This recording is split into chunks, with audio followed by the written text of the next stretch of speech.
Paradise Valley Speedway for the triples night. Always an entertaining night of racing here with the Rotorua Stock Car Club, and it gets even bigger with the fact it is now 3 different classes competing in the Triples Championship across the course of this evening. To those in attendance here at Paradise Valley Speedway and those watching through the live stream through the Pits Media, we welcome you along. We are not far away from getting underway with our racing this evening with 4 different classes tonight. With the Triples Championship, it is the Stock Cars, the Superstocks and the Streetstocks, and a bit of support tonight from the vintage stock cars as well. In the commentary box tonight, my name is Paul Hickey. Pleasure to be with you. Alongside me, Daniel Sparky Gibbs and Tony Gallagher. Tony, firstly to you, welcome along. This Triples Championship, such a unique kind of format, and fingers crossed we see plenty of fireworks in those finals tonight, which we normally do. Yeah, absolutely. And Paul, believe it or not, this is my very first time I'm attending a Triples meeting live. So, yeah, even better to be in one of the hot seats as well, which is great to be along. So, thank yourself and Sparky for letting me along up tonight. Like you said, the vintage stock cars as well, they're lining up on the dummy grid. So the 4 classes, it's going to explode by Heat 3. I mean, I've seen the action, the replays, the highlights, the photos that come from a Triples meeting, and wow. It is a big one. So we'll explain the format in a moment. And to those who you've been either watching through the live stream or here at Paradise Valley, you can see lots of tractors. We've had the grader out, the water truck going round and round and round. These guys have been hard at it for the last, 4 or 5 hours after a lot of rain last night here in Rotorua and a couple of pretty heavy downpours through the course of today as well. Yeah, plenty of speak about the weather as well coming through it. We're keeping an eye on the radar. I'm a huge fan of the Met Service rain radar, and we're just going on and on looking at it throughout the day. Sparky? Yeah, mate, yeah. I was up here at 3 o'clock, man, that shower come through, and I've never seen Semi Ashton so nervous.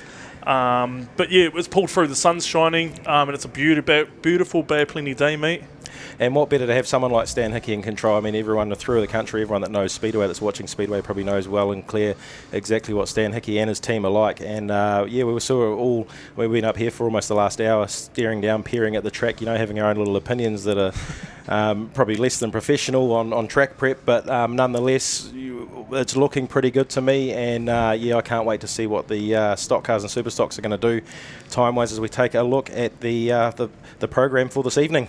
Yeah, mate, yeah. The vintage stock cars are down on the dummy grid, all lined up, ready to go. We've even got a couple of stock cars already lined up, eager as well there, Paul. Yeah, they are. So we'll move from the vintage stock cars into the stock cars for the Triples Championship. They've been split into 2 groups. So we'll explain the format in a moment. So race 2 and 3. The 2 groups of stock cars. Then we get into the street stocks, just the 1 group of street stocks for the Triples Championship. And then we're into the first 2 heats for the super stocks. They're split into groups 1 and 2 as well. So that takes us through the first round of racing, and then we run through that a couple of times. So for the stock cars and the super stocks, there's the 2 groups. They race 2 heats each to score as much points as they can within their triples combinations. And then the top 4 teams from each of the groups will move through to the final, which we will see later on tonight once we've been through a couple of the consolations. And they're down there in at the bottom there, scrolling up, we see races 16, 17 and 18. Those will be the finals. So the street stocks, just that 1 group, they have their 2 qualifying heats. The top triples group, the scorer will be off pole, and then so on and so on. Then into the stock car final and the super stock final. So yeah, that's the program across the course of the night. So let's just talk about this format a little bit more. The drivers have put together their own combination of 3. Yeah. So they get to literally choose their 2 mates, or their 2 mates or 2 fastest club members, as you would say. Mm-hmm. You see there's guys from Nelson here that are paired up with Rotorua cars, Wanganui and Palmy cars paired up with Rotorua cars, and so on, which is quite a unique aspect. It is. So the triples groups, the teams, will be in the same group. So we've got 8 groups. We'll just grab our bit of paper here. So, for example, in the stock cars, in group number 1, for the stock cars, brought to you tonight by McRobbie Contracting, by the way, we've got 6 groups of 3, so 6 triples, for the stock cars in Group 1, and we've got 7 triples in Group number 2. So they'll go out there over their 2 qualifying races, score as many points as they can individually, but then those scores are all combined for their triple, and the top 4 triples from each group will move through to that final. So the top scoring group, whoever that is, the top scoring triple. I'm using groups and triples, which is a little confusing because we've got groups and triples. The top scoring triple, they will be off pole positions. We're going to end up with 8 triples in the final. So that's 24 cars.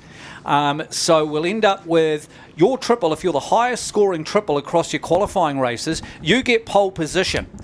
Then we go 2, 3, 4, 5, 6, 7, 8. Now, if your triple is on pole, you will then be on grid number 9. And you will then be on grid number 17.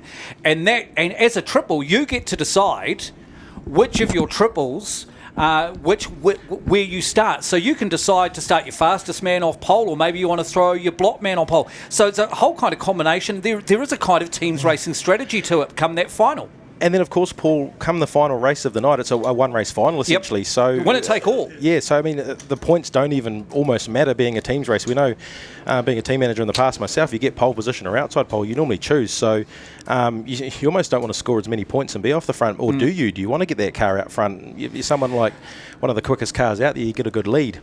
But then you've got not just one team blocking for you, you've got 8 teams that are going to be blocking your lead runner. So, yeah, I'm really excited to see this thing live. I can't wait to come finals It time. is an interesting scenario, Tony, because like you say, you've been around the traps for a long time, done the teams racing thing yourself, but also as more so behind the scenes as a team manager and coming up with that strategy.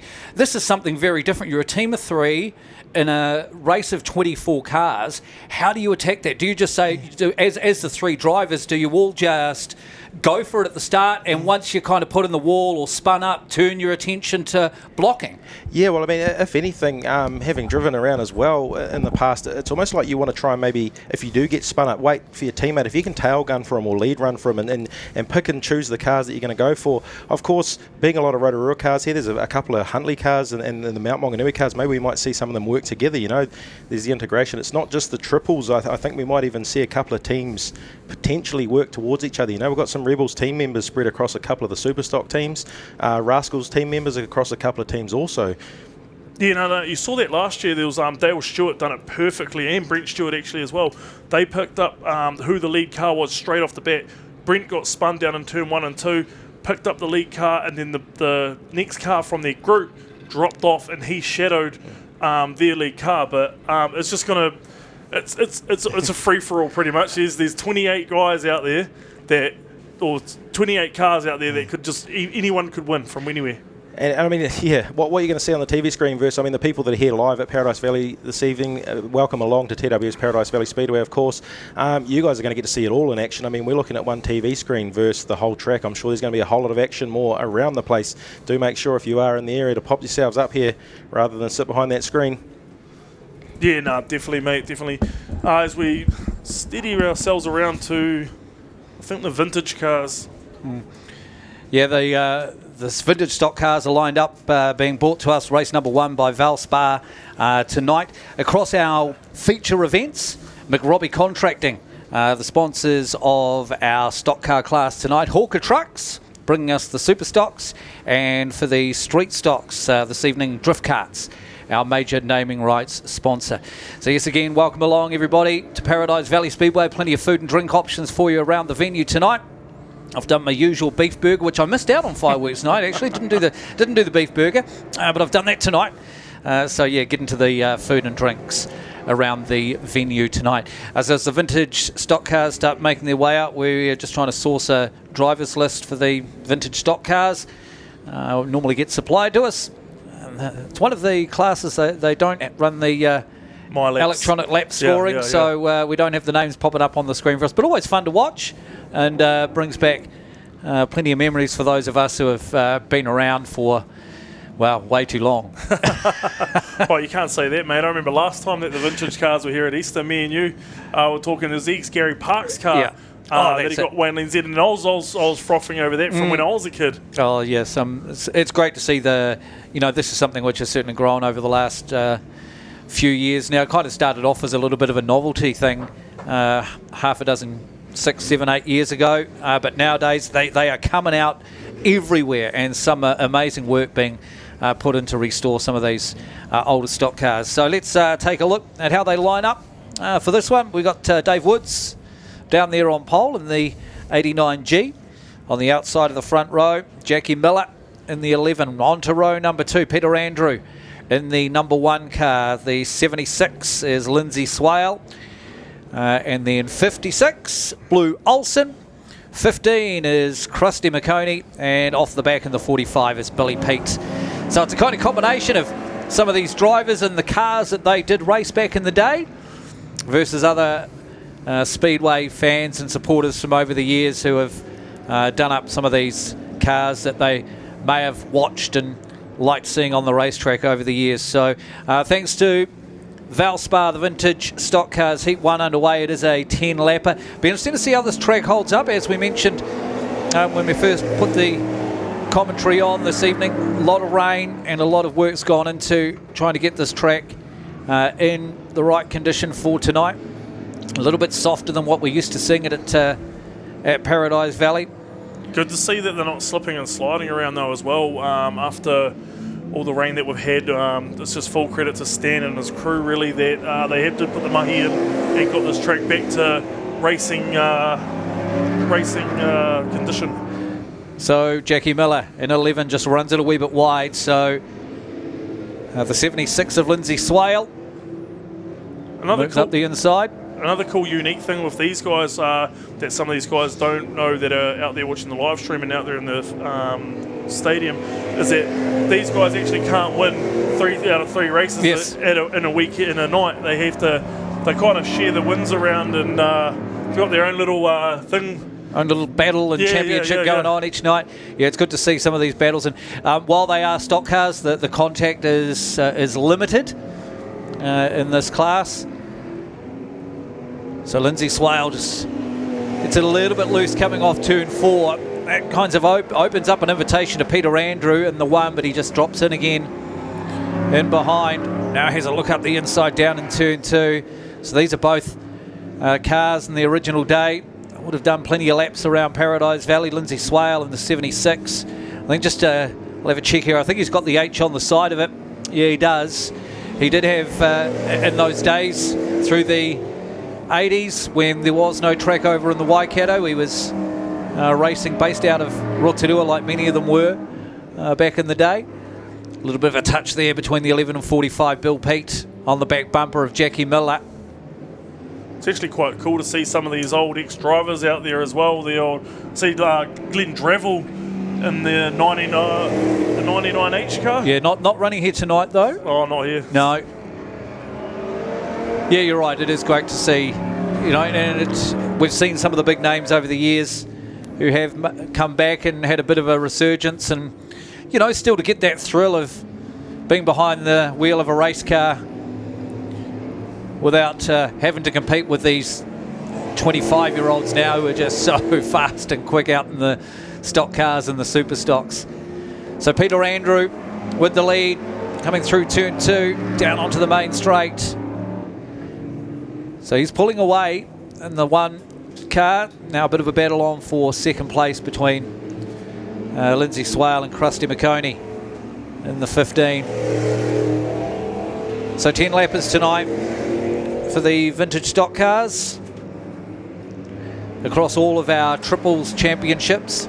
12-lap qualifying heats, and then there will be a 15-lap finals tonight. So this is the battle for second place. Round through turns 3 and 4. Lindsay Swale still with the advantage over the 15. Length of the straight lead, and the white flag is out. Oh, so here we go. Look at the race leader. He's hot. He's come to a stop. Oh, he's gone under the white flag. Peter Andrew in the number 1 car, and he's come to a stop in turn 2. So this is the battle for the lead now, and for the checkered flag. And it looks as though Krusty McConey might take it. Side by side down the pit straight. And it will be Krusty McConey who takes the win over Lindsay Swale.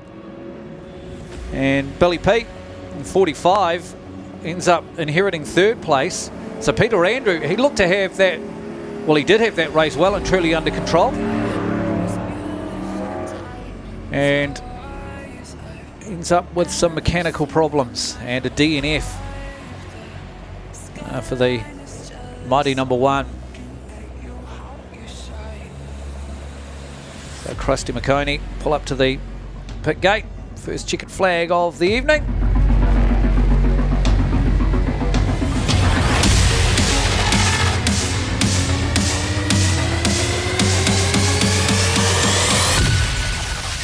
Dark wave.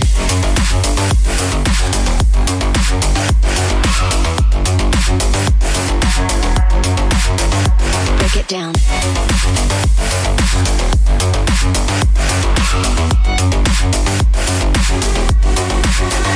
Dark wave.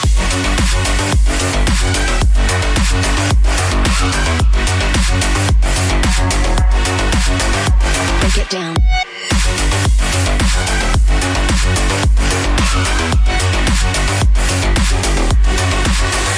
Dark wave.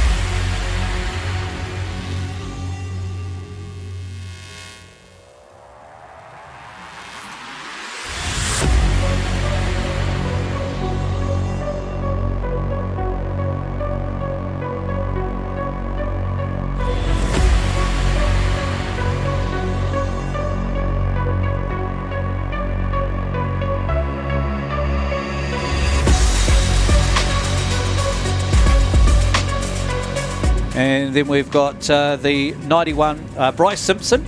He's 3 back, the fast man from Gisborne, 98G.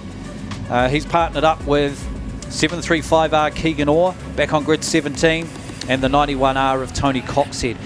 So we've got an empty grid down there, just in behind Tony Coxhead, so it's grid 16 that's empty. So Brady Devereaux hasn't made it out for this one, which is disappointing. Having a chat to him today at his car on display down at the Douglas Automotive 20 year celebrations today. He was definitely keen to go racing tonight. Well, the pit gate is still open, so not anymore. Spoke too soon. And so his car is still sitting over in the pit area. And just reminded, actually, the triple of Tony Coxhead and Keegan Orr, both winners from last year, so the defending champions, as you'd say, with the new team member, the Bryce Simpson car. So these stock car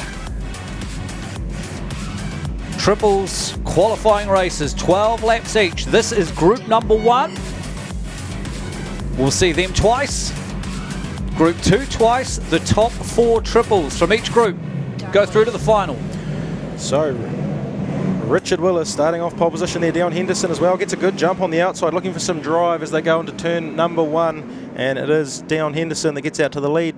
The 71 there giving a bit of a push on the back of the 45R. They all get through turn 1 and 2 pretty safely, as Aaron Powell there in the 142 gets a little bit into the side of Willis. A bit of a bang and crash as they go through turn number 3 and 4, but it is Henderson out there at front crossing through. Richard Willis sitting in second place as the rest of the pack comes through nice and busy.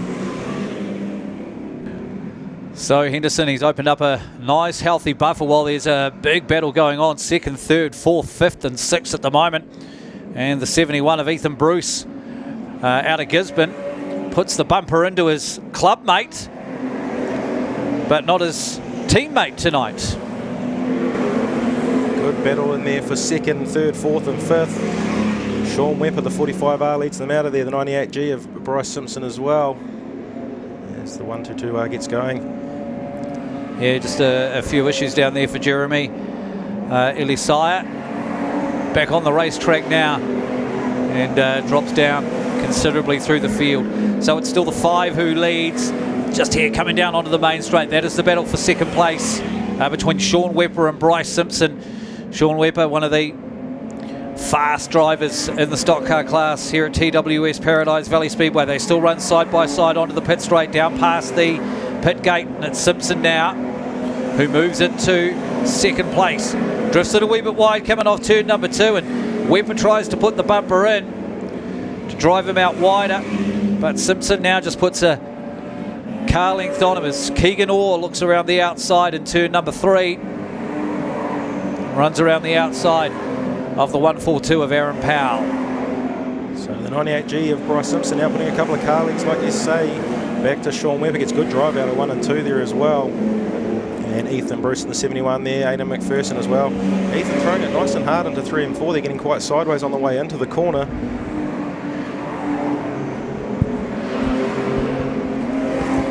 Oh, so Tony Coxhead puts the bumper into the 72. Little half spin there, coming off the turn number 4. And White drops back a few spots as Coxhead moves up into 10th spot now. Take a further look back in the pack there. There's Tony Palmer as well. And it's also Derek Baldwin, a bit of a back marker for the 98 of Bryce Simpson. Dion Henderson, though, your race leader out in front. He's checked out well and truly by a quarter of a lap at least at this stage. Which I think you probably, well, we're going to go red. That is for Baldwin, I think, is Derek Baldwin down there in turn 2. So here's the crash crew in. And we'll get the 47 car off the track. We are 7 laps into it. But Dion Henderson, you know, he is very quick in the 5K. You can see him there, the white, predominantly white car right by the pit gate. He is your race leader. That front row start certainly would have picked him to be at the pointy end of the field in this opening heat for Group 1. So flags in, we go back to racing as Dion makes light work of the 122. And now Brogan Collins as well, who shoot up the inside of him and get in the way, get past those back markers. He's got a bit of space between him and the next one. And he's almost pulled himself back that lead that he had before the restart over Bryce Simpson as he comes down to tick off lap number 9 of 12 in this qualifying race. Quickest car out on track, Bryce Simpson, you see there with the purple little stopwatch next to his name.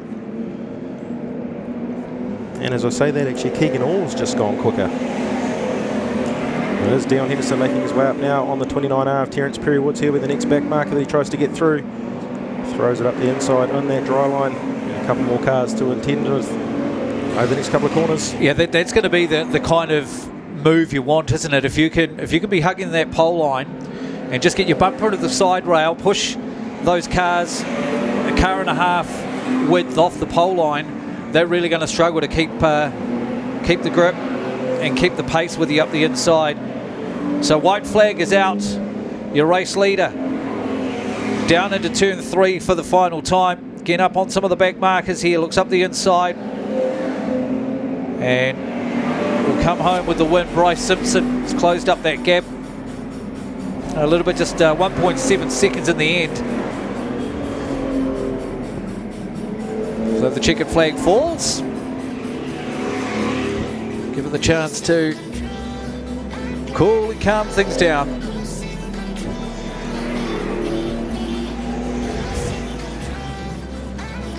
So just confirming the top half dozen for you there. Dion Henderson, 5K, takes the win from the front row. Bryce Simpson, 98G, home in second place. Ethan Bruce, another Gisborne driver, third. Sean Webber, 45R, in fourth. Carl Garnett, 92R, home in fifth. That was then Andrew McPherson, Keegan Orr, Richard Willis, Tony Coxhead, and Shane White to round out the top 10. That is Aidan McPherson, of course. Apologies, in the 449K car. So just looking there at who may have made some big moves there. Keegan Orr ended up, he started off the back row 17. I think he ended up in about 6th or 7th place, Keegan Orr, in the end, so he picked up 10.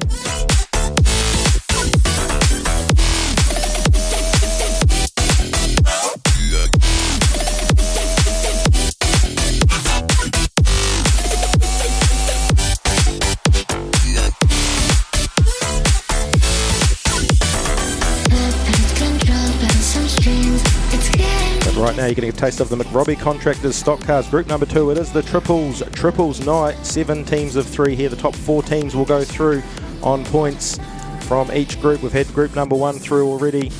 Dion Henderson, the 5K, picking up the win there. And a nice big field for this one. 21 cars on the grid. track looking a hell of a lot better than it did after Yeah, the, Stan and his after team, the race. have they? And we look to go racing. Green flags are up. 513K, 4144 on the front of the row, and Cullen Flavel gets a good jump going into turn 1 and 2. Stephen Peddle looks to go high as the rest of the field comes through turn 1 and 2. A little half spin there from the J-Swap car, but further back. And, Kirsten Kaiser riding up over Troy Murray. So they head down into 3 and 4. Eyes further back there. Alex Moore shoots up the inside of Kendall Reid and Andre Robertson in that tank, but they've got themselves all sorted out after heat number 1. As Kaiser looks to go up the inside of Kendall Reid this time after that little wild ride. Keith Spanik now pushing on Kaiser going down that front straight. Gemma Holloway back in the pack as well. Alex Moore leading this battle. He's sitting back.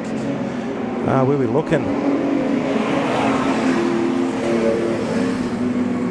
And Scott Fredrickson shoots up the inside of Ash Herbert out of 1 and 2 there now. That's for 5th place on the racetrack. A good bunch there that Scott joins on the back of. Cullen Flavel sitting there leading Theobald. That's 2nd and 3rd right there. Ash Herbert looks up the inside of Bailey Chapman now down the front straight. As Ash Herbert does get the pass through Bailey Chapman through 1 and 2, and will tag onto the back of Scott Fredrickson now into 3 and 4. So Fredrickson there, he's running in 4th place currently. And Ash Herbert, she's shown some good pace. A bit of a push there for Fredrickson, and Herbert now. I was just about to put the commentator's curse on old Scotty Fredrickson. This is his second night out in that car ever, and it's been a 3-year-old car. Look at that now. Ash Herbert looks up the inside of a back marker of Andre Robinson in the tank. He's got a flat left front. Out in front off screen though, Stephen Paddle leads the race. So we look further back now as Chapman looks up the inside of the wounded tank and puts him up the wall a little bit, and he's going to hold him there, push him right out into the muck. Fredrickson now leads that pack. Good battle for 6th, 7th, 8th going on there. Alex Moore now tries to go up the inside of Fredrickson, and Jaden Steiner now making his way up through the pack as well. He started on grid number 12. Alex Moore now shoots up the inside of Fredrickson into 1 and 2. And Fredrickson trying to get the crossover into the side rail. There you go. So still looking at the battle now.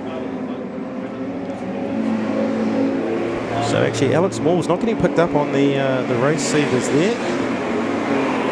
Unless he's well further back, no. No, he's come from pretty much almost the back of the pack right through to that. He has been having trouble with his milaps. Okay, so showing some good pace there as he goes through turn number 3 and 4, the 4K now. Putting the brakes on Scott Fredrickson. He will shoot up the inside as they go down the front straight. Gemma Holloway still making places up through there from grid 16. We shoot to the race leader now, Stephen Paddle out front doing the job he needs to do. He's got a half-second lead, over Cullen Flavel. And problems for the 144, the leader off Right screen. rear. That nasty flat right rear rules taken into effect for Stephen Paddle. The 68 of Spanik and the 4K of Troy Howard come together. And Spanik back out onto the racetrack as well. See the 4K of Howard retire to the infield. Same as 18R of Jaden Steiner, another flat right rear. So we take a look further back now. That is Ash Herbert. She's sitting in 3rd place currently. Makes her around the car of Pinder. There's the race leader now, 513R. He's got the white flag. 1 to go. There's a bit of a tangle there as Miller Theobald gets past Cullen Flavel on the last lap under the white flag, and that brand new it's not a brand new HSP, but brand new to her. To her, yeah. And she will come through and take the checkered flag. Second place, Cullen Flavel in the end. He makes the pass after the flag. The back markers come into effect there down the back straight. So a couple of retirees to the infield there. You see this, the 144 he led pretty much from the very start. Off screen we saw a couple of little battles between Cullen Flavel and Stephen Paddle, but he's popped a right rear. So if that's a little bit of a sign to show of what the track conditions, maybe a little rut forming up here and there, or potentially he just got the tyre pressures all wrong. As we take a look there, Miller Theobald does in fact come home in 1st place. Cullen Flavel just half a second behind. Ash Herbert in the 52R comes home in third. Scott Fredrickson in fourth, and we go back to Gemma Holloway. She came from grid 16 to finish in fifth. Yeah, she's very quick, in that car now at Paradise Valley. So looking at sixth place, the visiting driver from Wanganui, Bailey Chapman in the 287V. Kirsten Kaiser picks up seventh in the 681R after a little wild ride in the first lap. Jamie White just behind her in the 186R. Alex Jones finishes in ninth in the 28R, and rounding out your top 10, Michael Kaiser in the 86R. Here we go, Alex Jones, another big move. She come up from grid 20. And then we look at Richard Willis, started on pole and ends up down there in 20th place. I'm not quite sure whether that's right, because there were three. There we go, 23 in this one. No, Dion Henderson no, that's up. the last race. Yeah. So, so a couple of big movers in that one. I have just been informed a slight format adjustment for the stock cars. So it will be the top four from each group. So that gives us 8 triples, and then the next highest scoring triple who didn't finish in the top 4. So that kind of helps with that alleviation between the two different groups. Potentially you could finish 5th in this group and still get through. Yeah, so that's good. Or if it's a high scoring points group, which it actually is evidently at the moment. There was no DNFs in that first group. Yes. Yeah, so we take a look through the replays here. That's when the Andre Robinson with a flat left front gets put up by the visiting driver from Wanganui, Bailey Chapman. Alex Moore there putting a nice gap in between.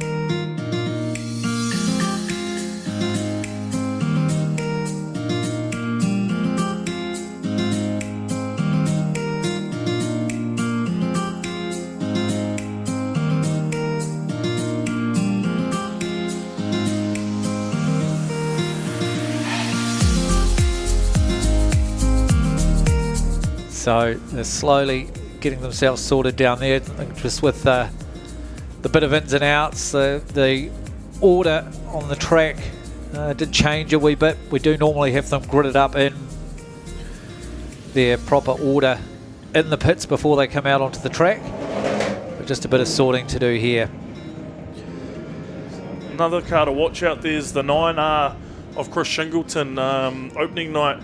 He was quick. Took 2 from 2, and then the last heat just had I think he got a flat right rear, flat. Yeah, it was, front. and he was pretty much on to win that one too, wasn't he? Yeah, he was way out in front in that one, so he's another one to watch as well. Another former New Zealand champion. Yeah. We're sport for choice out here. We've got the DeMelmonches, the Kings, and Shingletons. But look, this is a very good field, a big field of street stock drivers, and like you say, a lot of them are regular visitors here too, which is great to see them getting their racing fix in. And you do see the odd good little battle going on between the Rotorua cars and the visiting cars over time. Tonight though, a little bit different with the Triples Championship. We'll see how this unfolds again. Even though it is only the one group, we are doing 2 qualifying races, are we? Yep. 2 qualifying races to earn those points, and then the top scoring triple will have pole position for the 15-lap feature. Shane was saying during the week that he actually likes this format because last year the guys that won didn't have a DNF, but the guys that got second, one of them had a DNF. As we look down and as they go green, Mr. Street Stocks himself, 858R, Shane Bracken gets away to the lead. Cody Gooch comes through, and here comes Dean Dingwall into 3rd position. That inside row got an unreal jump. Cody Gooch launches up the inside. As we look to see back in everyone else starts to sort themselves out. Cody Gooch and Shane Bracken. So that's your front 2. Chris Shingleton there trying to make a pass up the inside. Your race leader though is the 858R. Shane Bracken, Cody Gooch second. Dean Dingwall makes up a hell of a lot of pace up on the 6G of Cody Gooch, pushes him wide, and here he comes up the inside of Shane Bracken. Back him there though, you have this Chris Shingleton having a battle. But Shane Bracken comes back at Dean Dingwall, and here comes Cody Gooch into the back of Shane Bracken. 3 wide into turn 3. Yeah, so you're stepping turn 2, aren't we? So that little tussle between Gooch and Dingwall, the 4 and the 6, has given a bit of breathing space to Shane Bracken, 858, who is your race leader. Dingwell looking very fast in the 4. Meantime, here come a couple of the Hawke's Bay visitors, Malling and Reddington, although Reddington just has a little bit of a tangle there with Corey Tonito, the 11A. So Reddington just had to ease off the gas a wee bit. So that battle is eased as those cars are spread in amongst the back marker there, the 98A. Oh no, sorry, he was on the lead lap, but he was just struggling there a wee bit. Oliver Letizier. As Dean Dingwall takes the pass for the lead. Look, and how far behind was he a lap ago? And he's just closed that gap right up and passed him. Yeah, he was right up on the lap record at Wellington as he puts a big bumper into the 99A. He knows that Shane Bracken's right in behind him and he needs to get past those lap markers to open up a little bit of a lead over Shane Bracken. Darren Melling's now moved up in the 3rd position. Cody Gooch has actually dropped back a bit. I haven't quite caught what happened there. Yes, he's lost a couple of spots because the 2 Hawke's Bay cars have gone through, Darren Melling and Brent Reddington. So Cody Gooch drops down into 5th place, just limping out wide at the moment is the 99 of Adam Graham out of Auckland, the red and black machine. But there's the battle for the lead. Round into turn 2 and onto the main straight. Dean Dingwell in the 4. 858 Shane Bracken. Darren Melling. He's coming right into it there now too. There's the 3rd place car. Yellow and black Darren Melling car out of Hawke's Bay. So Palmy, Rotorua, Hawke's Bay, all represented in this top 3. Yeah, Dean Dingwell started red. Lights are red. For the 199R of Jackson White down here in turn 4. He had a bit of a coming together down there in turn 2 and just sort of slowed up the whole way around there to the exit of turn 4.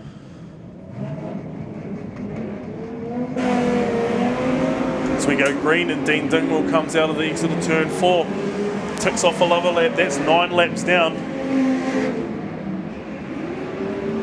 12 lap race. He's looking up on the back markers now as Dean Dingwell comes up on the back of Richard Bracken and Corey Toretto. Gap opens up there. Just see him coming down underneath the control tower into turn 1. That is your race leader, 4P, Dean Dingwell. Oh, and he was lucky to avoid that one. Very, very lucky to avoid that one. If it'd been another car length ahead, he wouldn't have made it round the outside. Yeah, that's the 67R of Blake Castleton, the 26B of Tom McEwen, and the 43R car of Alan Gordon, all piled up down there. 1 lap to go for Dean Dingwell as he comes past, avoids all that. Richard Bracken dives up the inside of him though as a lap car. And Shane's right there. Right there. Oh, Shane Bracken going to get up the inside. Oh, he pips him right on the last lap, on the last corner. Dean Dingwell just chose to go a little bit wide there. Shane Bracken and the EL Falcon goes up the inside. Almost like a little bit of a manoeuvre there from Richard Bracken to force Dean and one of the other back markers wide. As we see them all now come across the finish line.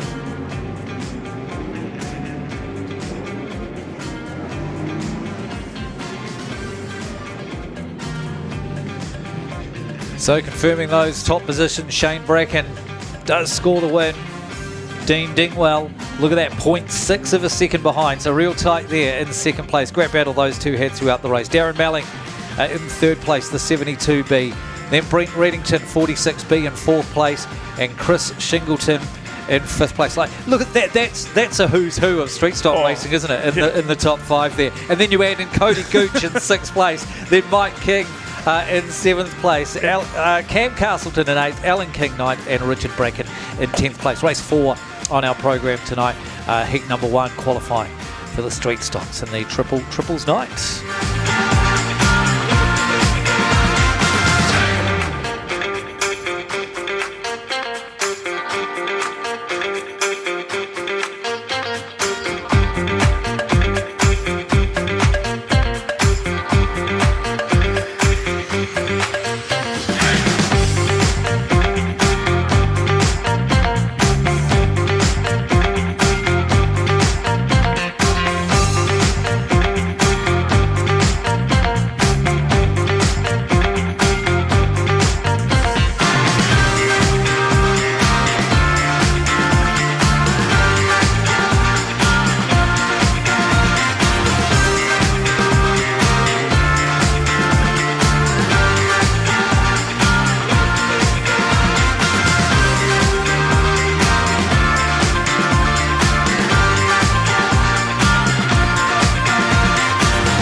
Technical Welding Services Hamilton are specialists in the transit concrete mixer industry. From chassis drop-off to a full working concrete mixing, the team will take care of the job from start to finish. Full engineering services and general sheet metal work can also be undertaken. Need a quote? Call 07 847 2031 or visit our website www.techweld.nz. Technical Welding Services Hamilton, we are the experts.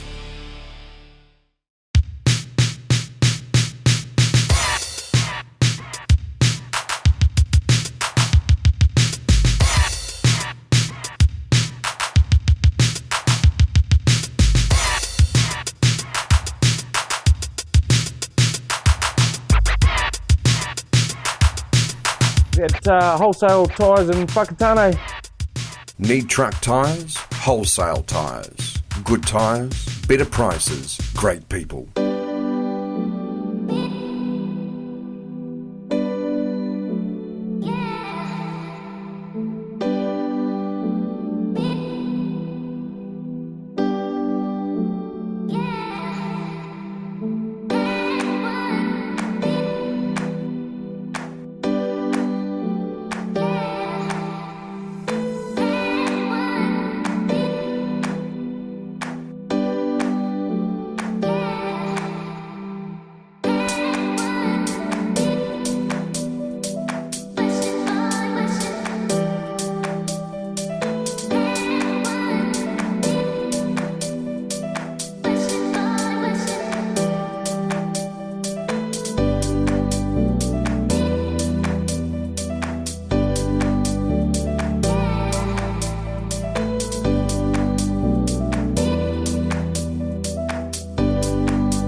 Back there's Dale Stewart in that 94, nicely presented. The fluoro just gets me every time in those liveries. Yeah.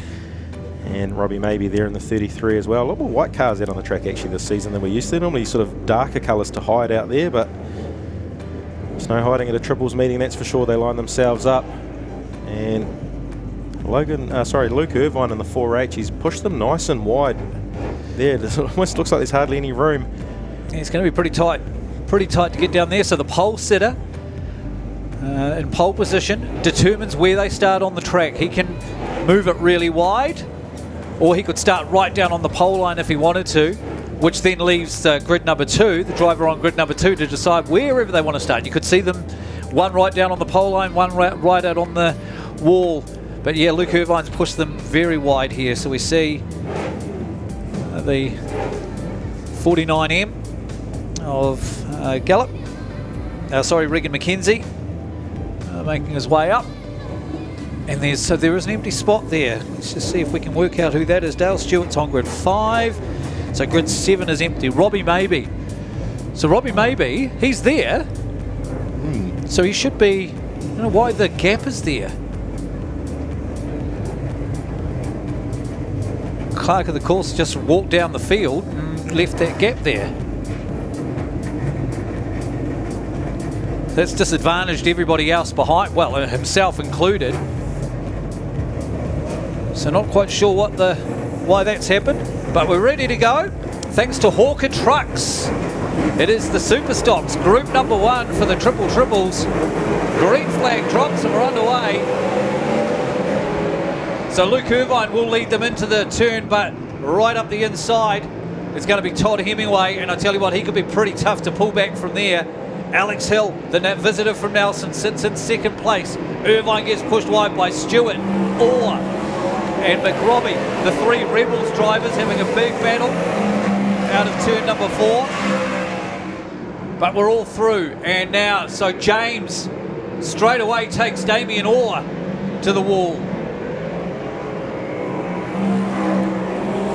So there must be some history here for that to happen on lap number 1. Out front though, it is, and Damien Orr almost takes out, so puts James up the wall. Catch that action there in turn 4 as the camera comes around. Just tangling each other up down there off turn number 4. Dale Stewart gets a bumper in from Scotty Gallup, manages to gather it back together there though on the way to turn number 2.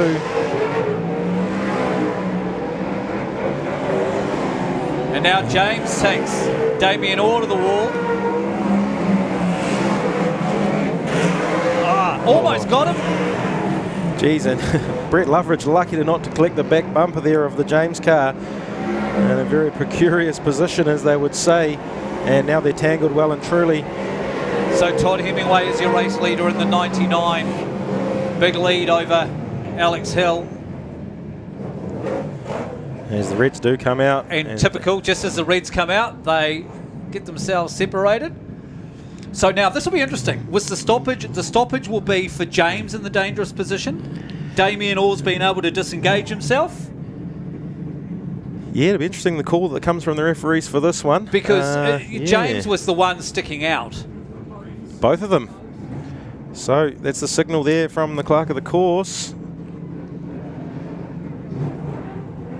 Shannon Orr not happy there with James backing into him. Bring on heat 2. So yeah, I don't know what background there might be there. Oh, okay, sparking. There we go. So Damien Orr retires to the infield there. Mate, they'll be from the Rees Challenge up in Gisborne where Damien Orr got stuck into Brody James and Brody James got stuck back into him. They ended up rolling as we look to go green again. So back to racing it is. Dylan Towler there in the 96M, beautifully presented car there as we shoot up into turn 3 and 4. Taking a look at Quinn Ryan now. And Brooke Clarkson chasing him. They're back in 8th and 9th position at the moment. The 89 G there of Tyler James. He's looking to make the pass on Luke Irvine. That's the battle for 6th and 7th. We look there. And just ahead of them as well, it is Robbie Maybe with Mr. McRobbie behind him. So the front runners quite spread at the moment. And the rest of the field, a few little battles going on as Luke Irvine gets a punt out of the way from one of the James cars. Can never remember which one's which out of the 87 and 89. Quinn Ryan takes advantage. Oh, Robbie Maybe just spins himself up down the straight. That doesn't look pretty. Looks like it might just be steam. But he's onto the infield in the 33. So it's still 99, Todd Hemingway, who is your race leader. And the length of the straight. So you got two 99s actually heading down the main straight. It's the blue 99, not the pink one, who is the race leader. The 99B of James Buckrow is a lap down. So it's 99, Todd Hemingway, your race leader, back to 95, Alex Hill from Nelson running in second spot. Length of the straight lead, and then half a straight back to third place, Alan McRobbie in the 10R. So there he is there getting chased down by Shannon Orr. It is the checkered flag waved. Actually missed the white flag and everything with all the action was going on around the other bits and pieces, but it is Todd Hemingway there in the 99M, the Strapman Racing Rees race car from out of Mount Maunganui, picks up race number 1 win, and that's probably a good thing actually that they've managed to grab that win, being paired with Damien Orr after the DNF there, the third in their trio. And Dale Stewart home in 7th place. So they ended up scoring some good points, but yeah, that's the thing. It's about the finishing, trying to score as many points as you can. So looking at the results there, disregard the Ethan Whittaker car. That was a lap down. Not sure what happened there. Todd Hemingway, the 99M, takes the race win from visiting driver 95N. Alex Hill all the way from Nelson. Alan McRobbie, the 10R, picks up 3rd place, and we go back to 4th. Quinn Ryan. 5th place went to Brooke Clarkson in the 221, and Dale Stewart picks up 6th place. Luke Irvine picking up 7th in the 4H from pole position. Scotty Gallup doing pretty well in that 38B, picking up 8th. 9th place goes to the 5M of Elias Dykstra. We then shoot to the 96M. That's the other pair, the trio to go with Damien and your race winner Todd Hemingway. Brett Loveridge picking up 11th place there in the 16th B. 12th goes to Paul Maybe in the 15R. Running through the rest there that you can see on the screen, Shannon Orr, Jacob Buckrill, and there's Damien Orr with the DNF. Shouldn't be too much damage though for those guys as Todd Hemingway takes around that checkered flag. Something he's very familiar with doing here at Paradise Valley Speedway. Yeah, one of the very, very quick cars, actually ultra quick. He's always one of the fastest cars here, isn't he? In every meeting that he attends. Of course, then he had that injury. Was that was last season, or was it the season a couple before? of seasons before? Yeah, Huntley he missed a lot of the season. But yeah, last year very quick throughout most of the year.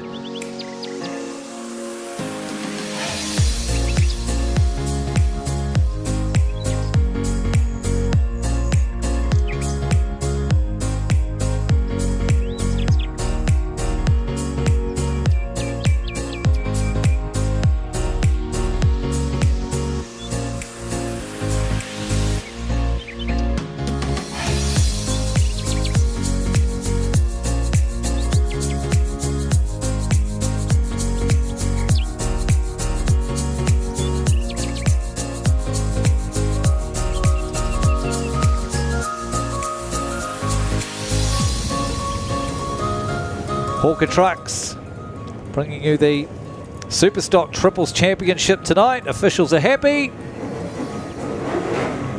They pull off at the back. Pace car at the front will pull off. It is another 12 lapper in the starter's hands. Green flag down and we're away. And it's Hunter who gets the jump on the inside row.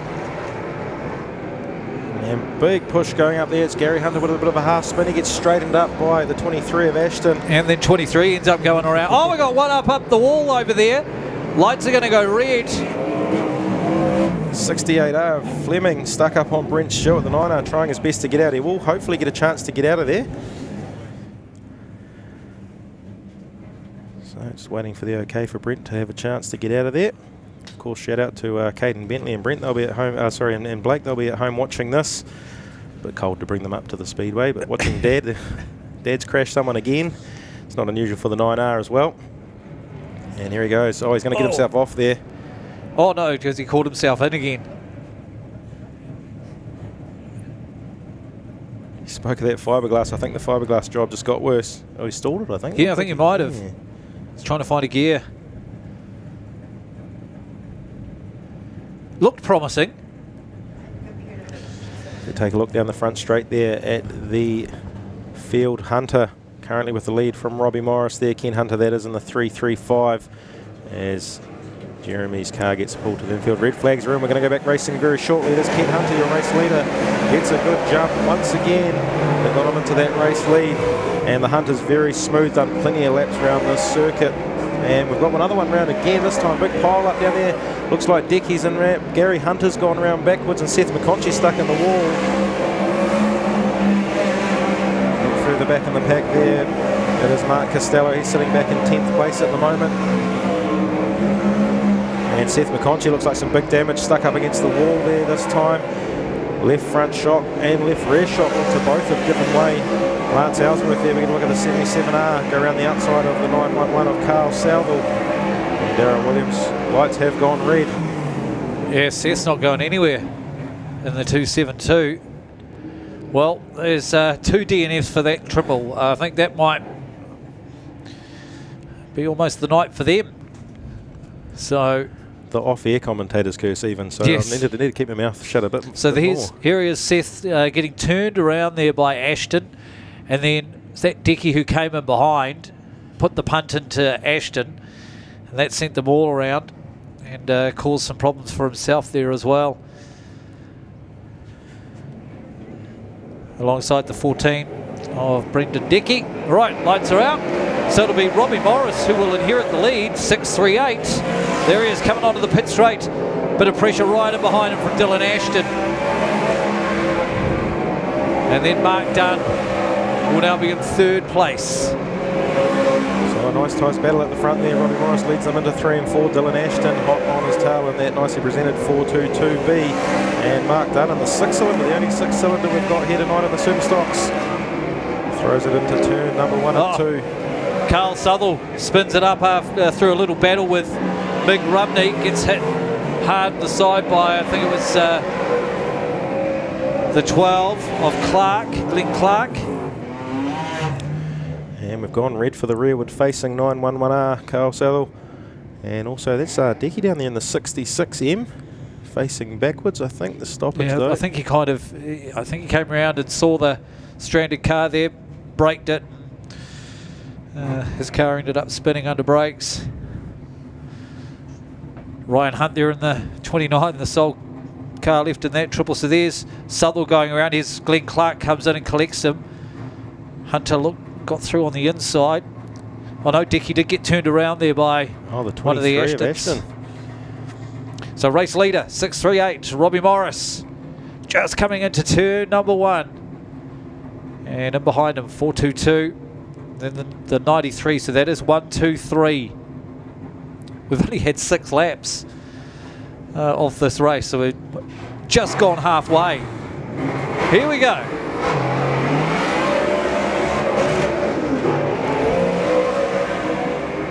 Back to green we go, and Robbie Morris leads them out of turn number 2 down into number 3. Dylan Ashton got some good pace heading into the corner, closed up that gap under brakes. Robbie Morris pulling that gap back up again. Quickest car out on track for the moment there is Lance Ellsworth with 17.0, so those times certainly coming down from the first heat. As Morris ticks off another lap, coming down to 3 and 4 once again. Nice clean race from those 3 drivers up front. And a good bit of clear track in front of him as well. As I say that, the 14 gets spun around in front of him. Robbie Morris almost clicks the front end. So that's bunched up the top 3 now, even more so, as Gary Hunter goes to the infield in the 93. So Mark Dunn, if he plays his cards right here, can hang on to the final lap if he gives a decent punt to Ashton. So look for that. We've still got that stalled car there on turn number 2 on the exit. It is the 14. Brendan Dickey.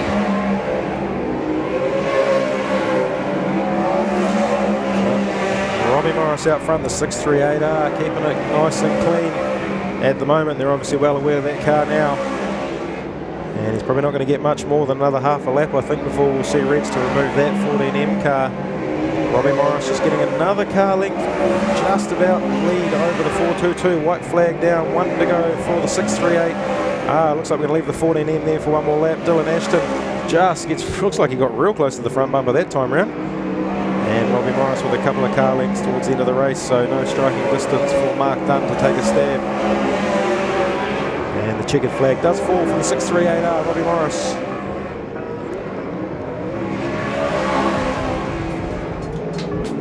As the remainder of the field comes down through there as well. 23 of Caleb Ashton crosses under the checkered flag.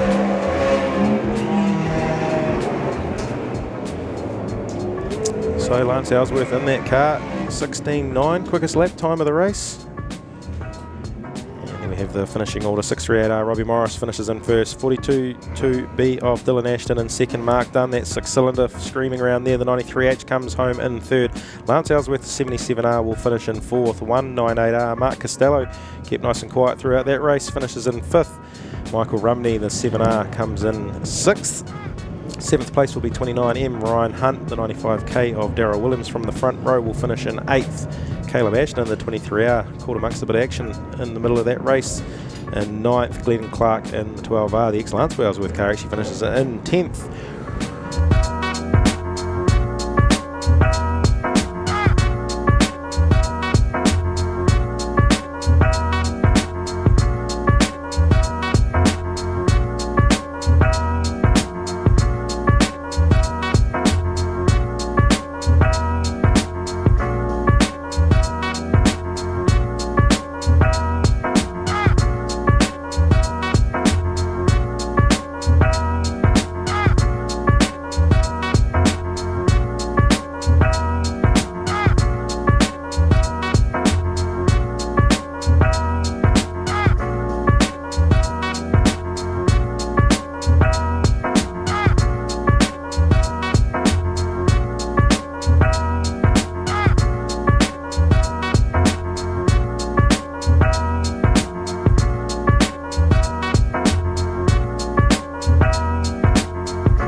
Anderton Decorators are a long-established Canterbury company covering the whole of the South Island who love to support their local community. If you require expert advice from design to application, then Shane has the expert team to ensure your next project is hassle-free with a professional finish. Floor to ceilings, walls to roof, inside, outside, commercial or residential. Let our team take the hassle out of your decorating. Give us a call now on 027 Painting. That's 027 724 6846. Anderton Decorators, we have you covered.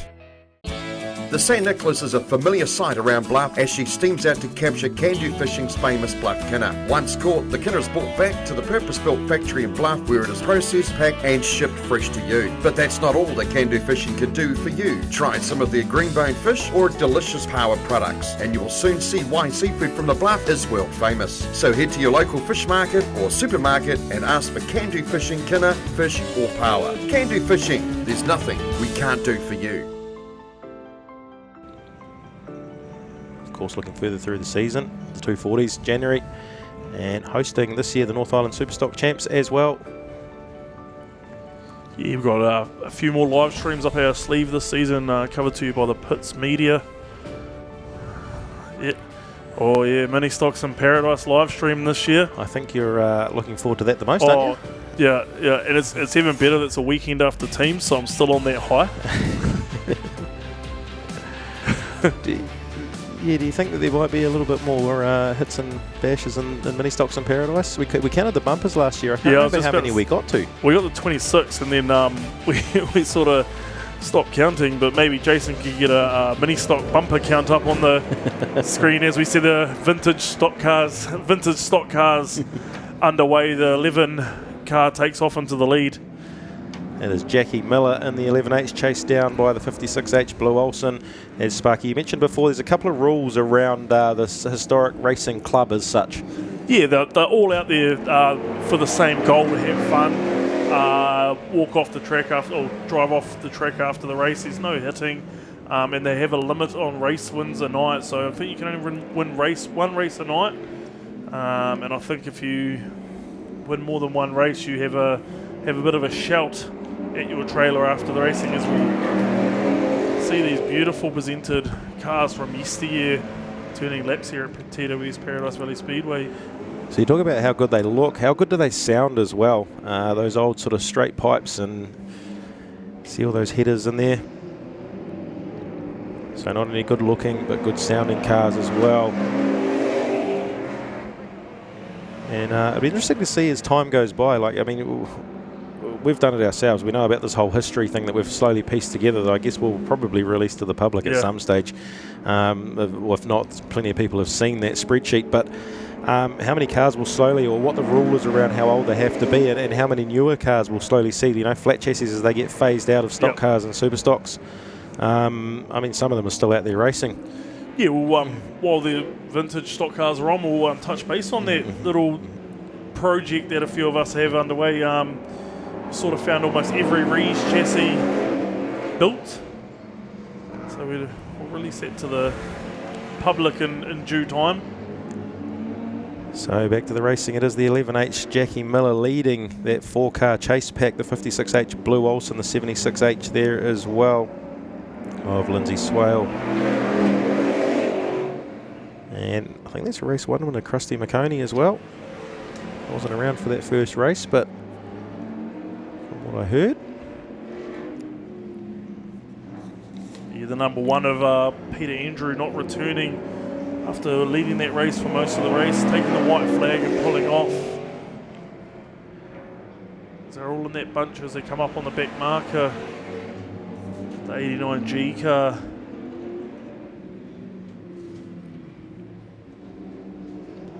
Of course, no transponders running this. Limited race wins. We touched on those rules. Bit of rubber together there as they come down the front straight and into turn number 1. 3 wide.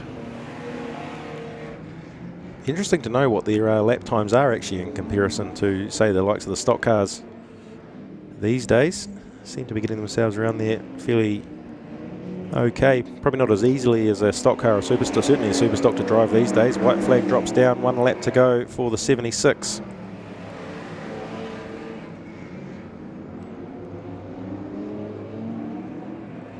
As that main freight Good old school looking car, that too. Good sounding car.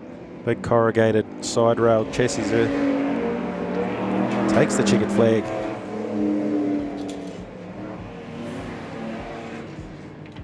It is the Cockpit Media Vintage Stock Cars Heat number 2. It was across 10 laps.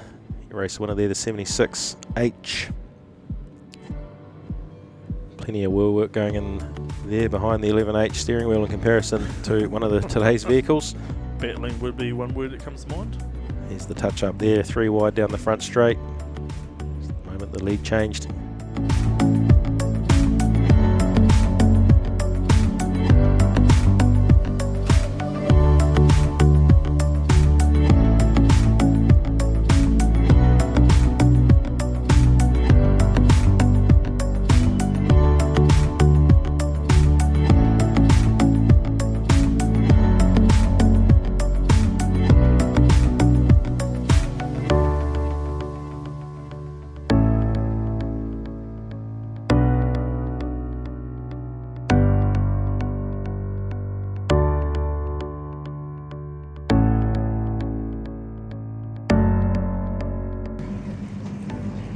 But it's hard in this second heat because you don't want to be out to try and take out other cars to stop that triple scoring points, because you don't want to cost yourself points. Yeah. You like we just said, you need to finish, but Yep. you can't risk yourself taking someone out.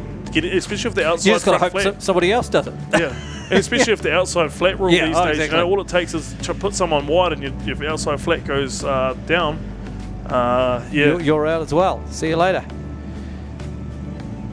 So front row for this second heat of the night, sitting on pole position, 824K, Brogan Collins. On grid number 2 is 735 Keegan Orr. He could be pretty tough to beat from there. Right in behind him though, the big mover from Heat 1, Carl Garnett. Brodie Devereaux is on grid number 3. It's another 12 lapper. Green flag drops and we're underway.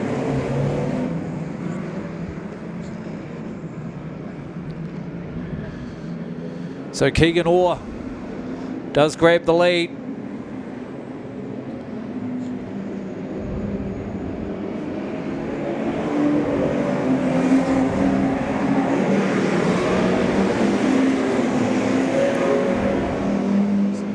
Has opened up a nice little healthy lead there too. Keegan Orr from Carl Garnett. From Brogan Collins, then Carl Garnett sits there in third. A little bit of a battle going on down the back. Oh, it's Heat 1 winner, Dion Henderson. He's having a tussle there. He's trying to see who Aaron Powell. Aaron Powell. of the 142 car of Aaron Powell. So he's maybe just... So this is it. He's just essentially trying to slow him down as opposed to maybe take him out.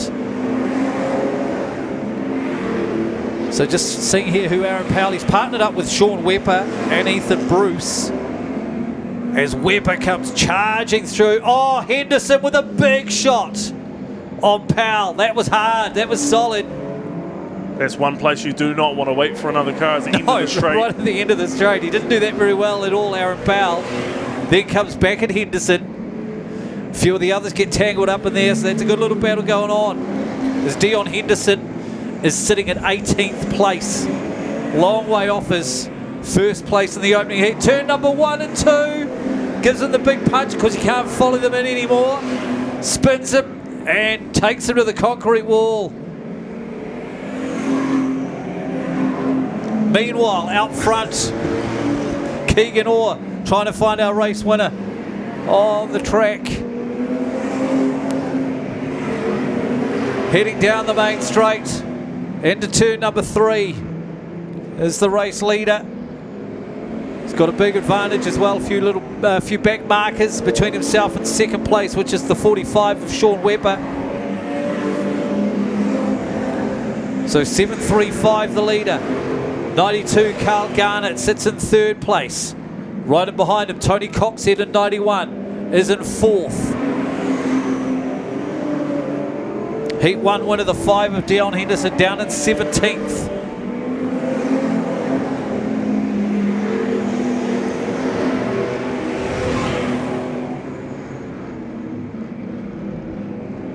So a couple kind of circulating down on the pole line.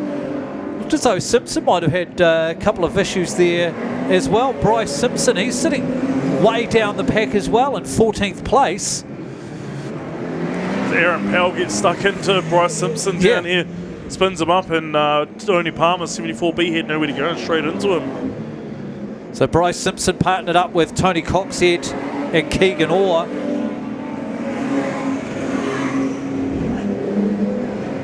And Simpson hasn't moved. He's trying to get the car. Now he's got the car into gear and hits reverse. So there's a bit going on in this one. Race leader Keegan Orr gets the white flag. 1 to go for the 735.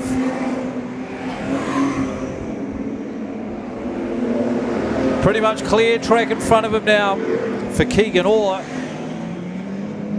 who back up a move of 10 spots in the opening heat and scores the checkered flag in this one.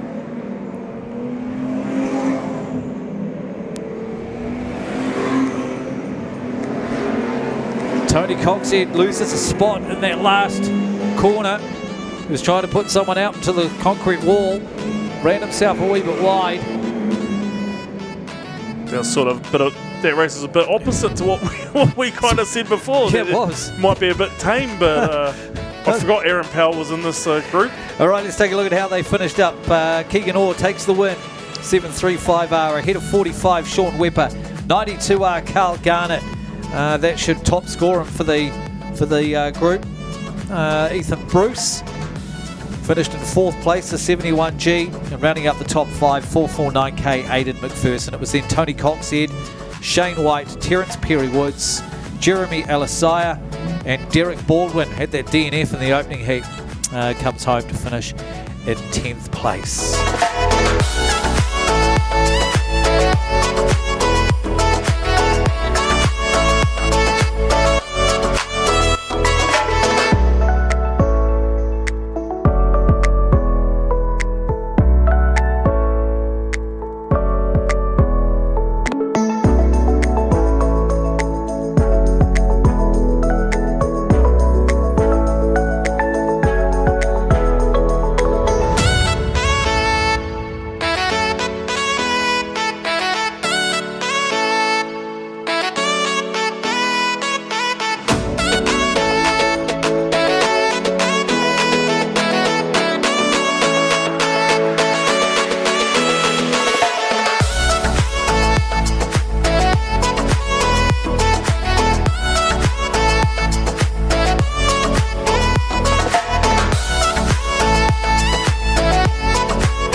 Sure I get the right one there. That's Kirsten Kaiser. No, it's Jamie White, sorry, in the 186.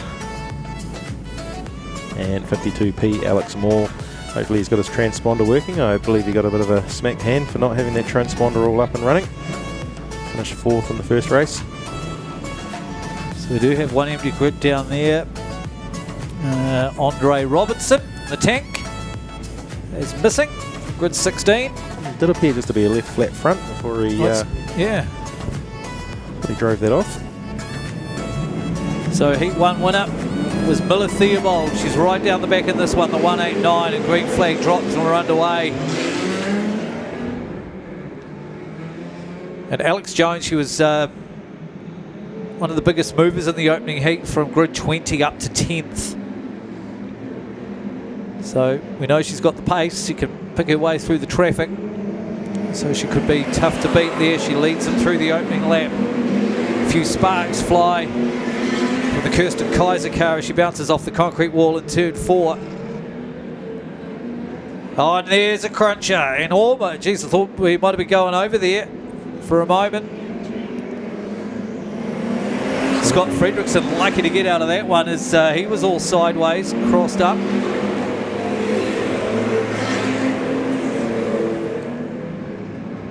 So it's still the 28 Alex Jones, but now Keith Spanek right up behind it. Taking a look further back, race 1 winner Miller Theobald. She's already made some big moves. She's on the back bumper there of the 287 of Bailey Chapman. Yeah, so she's up to 10th already.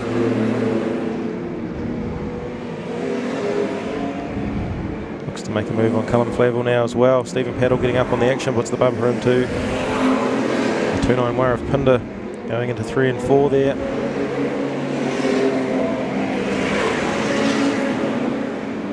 And gets Makes the his nose pass. in front. Yeah. Yep. Oh, Scott Fredrickson. He's having a bit of fun coming off turn number 2. They're squeezing cars up into the wall, isn't he? Ashley Herbert on the receiving end of that one. Callum Flavel is off in the 513. Is it a flat tyre? I should just see what. As he limps around. Top finish in the opening heat. So watch Stephen Paddle make another pass on the 287. He's actually come a long way back. He started off grid number 2 in the first race, so 19 with the reverse grid. And he's now got himself up into 9th place, make that 8th place now. So change at the front. It is Keith Spanek now, 68. The former 1NZ, who's your race leader, heads into turn number 1. And Alex Ball and Alex Jones both having a battle there for 2nd place. Ball, Palmerston North visitor, ends up moving up into 2nd place in the 52. There's Alex Jones right behind him in the 28. And then Gemma Holloway in the 14. Right in amongst the back markers, just making life a little bit more difficult for them. As Keith Spanek pulls away and through that, Alex Jones and momentarily got her nose back into 2nd place as she bounces around after tangling up with the number 4. Holloway just sitting in behind her, still battling there. Troy Howard in the 4 and Alex Jones. So that's 2nd, 3rd, 4th and a back marker. And now Scott Fredrickson gets involved in there as well.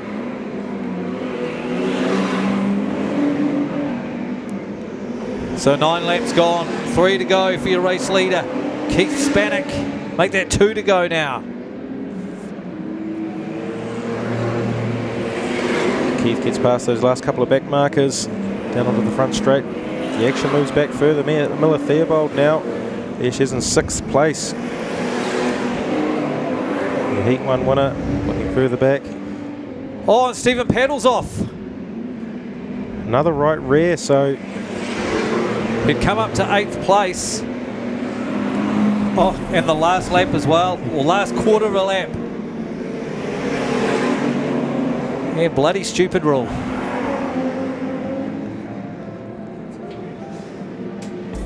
So there we go. We will update all the points for you as soon as we do have them. And which teams are through.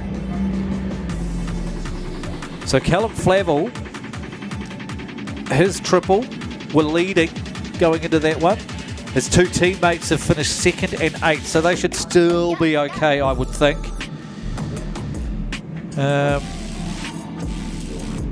Stephen Paddle, I'd say they're goners because that's his 2nd DNF of the night. Let's take a look at those top 10. Keith Spanek, 68R the winner, 52p. Alex Maul in 2nd. 28R Alex Jones in 3rd. Then Gemma Holloway in 4th, 14b. Scott Fredrickson rounds out the top 5. Heat 1 winner Miller Theobald in 6th. Then it was Ashley Herbert, Bailey Chapman, Jaden Steiner and Ryan Aiken rounding out the top 10. Group 2 of the Michael Robbie Contracting Stock Cars. quickest lap time at the bottom there as well. Stephen Paddle just before here. Big moves there for him and a couple of DNFs unfortunately.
Race 1 winner of grid 27. Got a lot of work to make up. Dean Dingwall second in the first heat. He's off grid 23. So the other ones you'll be wanting to watch coming from the back of the field. 59R, Alan King off row 2. As the pace shoots off, Brucey raises the flag, drops it, and we're away for heat 2 of the Drift Karts Streetstock Triples. Couple of cars into it down here on the front straight as they sort themselves out. Oh, a few cars around there on the exit of turn 2. It's the 199R of Jackson White. So we look back to our race leader, the 7B.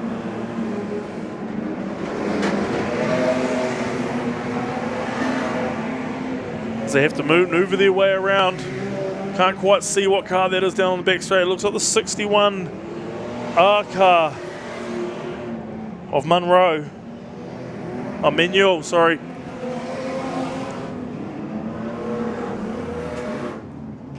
So we go red for him down there on the back straight.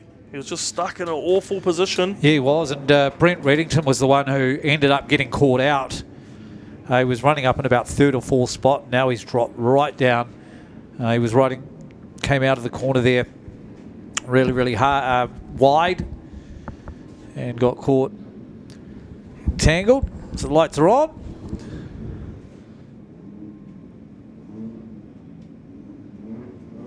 Well, of course, only one lap done, really. They go green.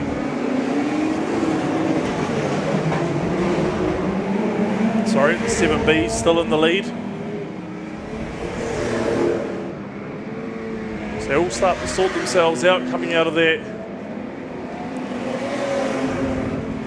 Turn 3 and 4. Al Halston's actually got a big lead.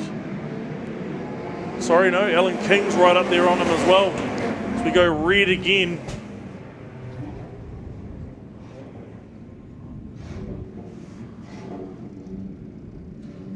So not sure what the stoppage is for here.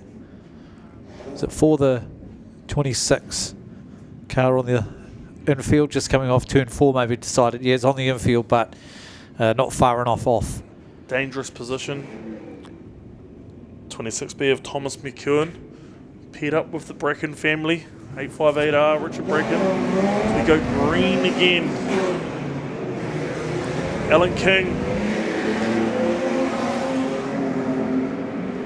Your race leader coming down into turn 1 and 2. Behind him, the 7B of Alan Halston.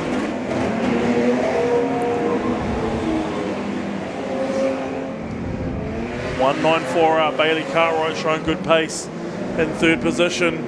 So we see another car around. Blake Castleton on the exit of turn 2 now. Gets himself fired up. Hopefully we won't go red for that.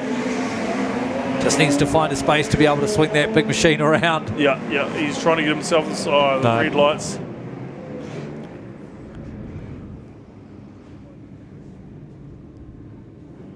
Oh, his car back of his car doesn't look too healthy, so he pulls off to the infield. Flat outside tyre by the looks of it. So I see he did get hit. Yeah, that might have been what caused the damage there. As he was sitting there, got hit by, I think it might have been Mike King.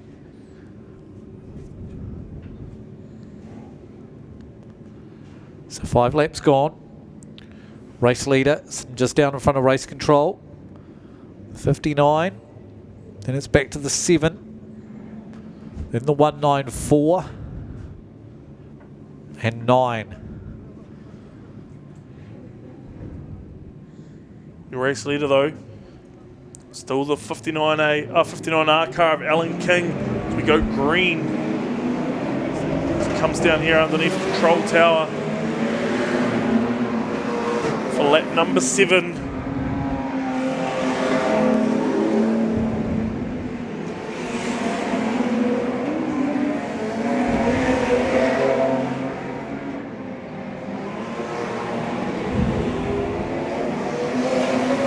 .7B though, still your second position. Alan Halster, the 9R's coming right up on the back of him now. Chris Shingleton, as Shane Bracken goes around down there in turn 3. Corey Torito sets the fastest lap of the race.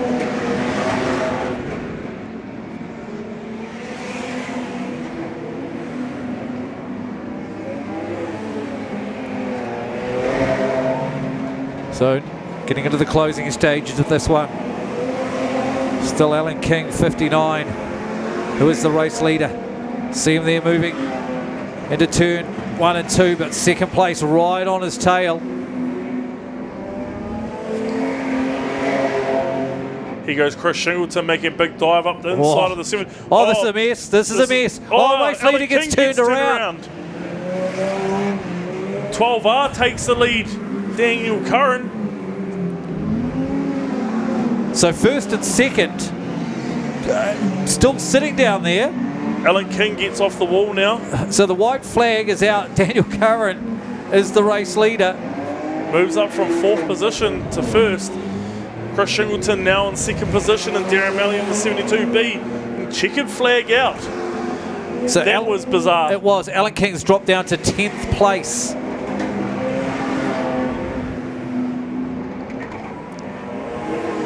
Dean Dingwell home in 5th. We'll talk about that in a moment, but yeah, that was crazy to finish. And we see the number 7 is still sitting there, hasn't moved. He was running in 2nd place, Al Howardson. He was going at all right clip too. He was. That was bizarre. So it was 2 cars tuned. It was who did the big dive? Was Shingleton. Shingleton. Then yeah, there was a few back markers there as well, and it just got really messy. Alan King just got turned that awkward way reverse into the wall, on accident of course, because in this class you're not allowed to reverse flick. It's against the rules. Daniel Curran takes the win. Chris Shingleton home in 2nd. Darren Melling 72B in 3rd. Corey Torito 11A in 4th, and Dean Dingwell in 5th place out of Palmy North. That was then Cody Gooch, Richard Bracken, Bailey Cartwright, Brent Reddington. So a good recovery from him at the end. And Alan King dropping from 1st to 10th place with a lap and a bit to go. So yeah, Dean Dingwell in that one, finishing in 5th place, starting on grid 23. So he's absolutely rocketed through the field there. And Shane Bracken, not quite so good for him in that one, the Heat 1 winner, after having that great battle with Dingwell. They'll give them good points for the final race. They were top on points going into that last race, 68 points. Dean Dingwell, Chris Shingleton and Stephen de Melmonch.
What you think you do with your four-wheel drive. What you actually do with your four-wheel drive. No matter what you do with your four-wheel drive, we've got the right tyre for you. So come on down to Mag & Turbo. Are you building a new commercial business or home? Or is it time that your existing premises had a repaint anywhere in the South Island? Then Anderton Decorators have you covered. From floor to ceiling, wall to roof, Anderton Decorators offer the latest techniques, equipment and technology to make even the hardest tasks seem simple. Anderton Decorators also has the expert team to take the frustration out of your next project. Call Shane today on 027 Painting. That's 027 724 6846. Anderton Decorators. We have you covered. Superstocks Group 1, Jacob Buckroll sits on pole for this one. Top scoring group in heat number 1 was Alan McRobbie, Dale Stewart, Alex Hill on 69. And vacant grid there on grid number 3, Paul. So grid 3 should have been Brett Loveridge. They scored well in that one too. Brett Loveridge, Quinn Ryan and Jacob Buckroll. So yeah, the 16B, I can see him behind us. They're still parked up in the pits as well. So Dylan Teller, the 96M machine, in that gap there, and we go back to the 88 of Ethan Whitaker from grid number 7. 221A of Brooke Clarkson starts from. And to keep an eye on, Brodie James, grid 13. Damien All, grid 16. And then Tyler James just in front of him as well. So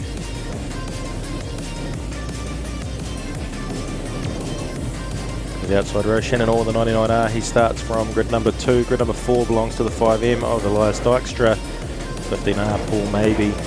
Grid number 6. And the 5H, Logan Nicholson Maybe. On the outside row there, back to Quinn Ryan. To our grid number 10, the 46B. Right on the screen just there. Right, so we're happy at the back. Pace car will pull off. 12 laps. Heat number 2 for Superstocks Group 1.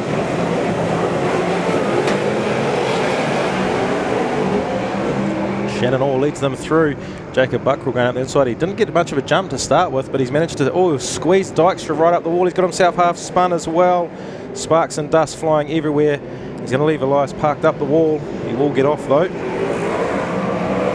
that's dropped Buckroll right down to the back of the field. Oh, Stewart gets tangled big time. And that's caused the 94 to come to a stop. That was pretty hectic. Big, busy opening lap in the Superstocks. Brooke Clarkson has gone to the infield. Dylan Towler, though, is your race leader.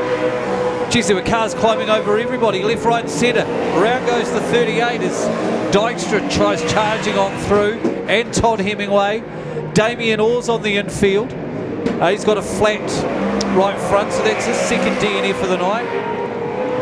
Dale Stewart's going to pull off in 94. Flat right front also for Dale. As the 99M of Todd Hemingway pulls to the infield as well. He's burping and farting as he came along the main straight. Scott Gallup, the 38, finally gets his car mobile, but he's spent a lot of time on the infield. Now he's back out on the racetrack again. Dylan Talley, your race leader in the 96M. From 99R, Shannon Orr, and 15R, Paul Maybe. Ethan Whitaker hard makes the pass. That's actually a big bunt from the 89G of Tyler James to get past. He'll get past both of those guys through turn 1 and 2, in fact. As Tyler disappears off there with Shannon Orr in the chase, and Tyler James trying his best to close that gap.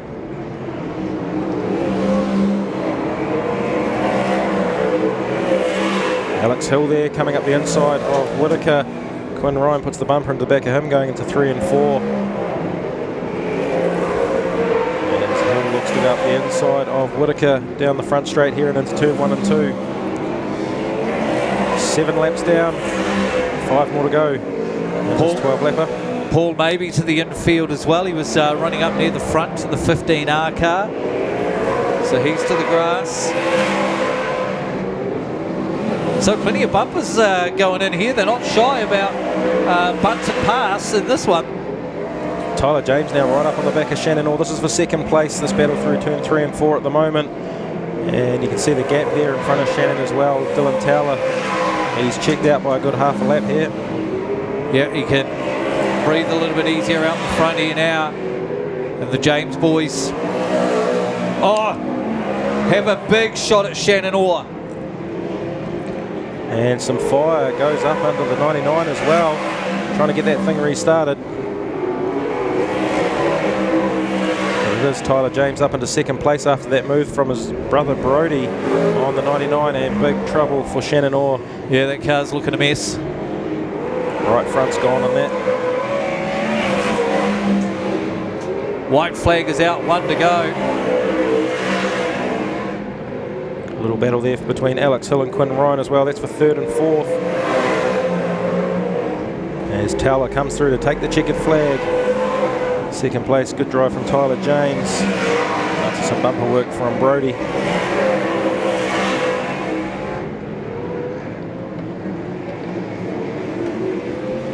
Oh, a big flat right rear as well for him, so that'll be a DNF. So he better to get a DNF. We'll watch that one closely.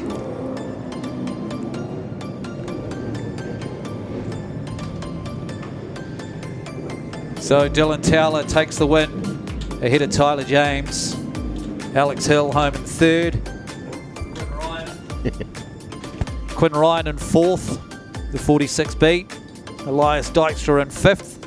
Then it was Ethan Whitaker, Alan McRobbie, Luke Irvine, Logan Nicholson maybe, and Regan McKenzie rounding out the top 10. So we might have only had 10 finishes there in the end. Brody James officially listed as 11th, but he should end up with a DNF.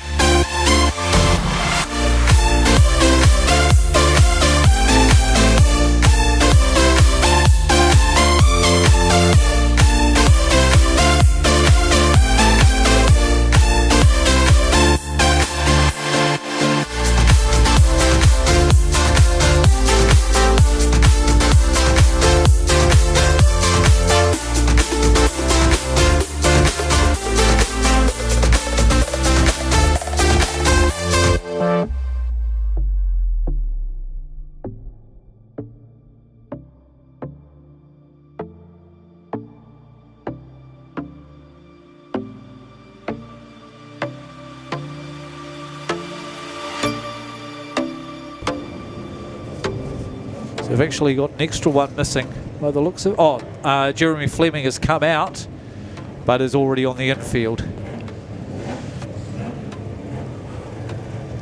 So that'll help the likes of those lower point scorers as well, picking up points straight away.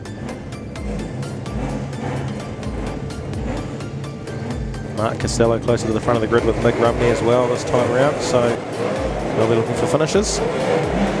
And we are green and racing. Ryan Hunt off the front row vacant all by himself will lead them into turn number 1 and 2.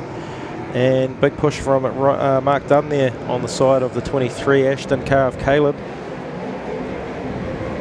Sorting themselves out as they go into 3 and 4. Good pace in the track now as well. They're looking to appear visibly faster than they were. Mark Costello taking the inside line into turn 1 and 2 up the inside of his teammate. Michael Rumney straightens him as well. Mark Dunn, bit of dust popping up off the pole line from him.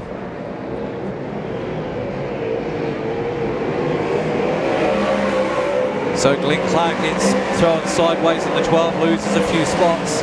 But yeah, that pays on. Round goes a couple. Hunter was one of them.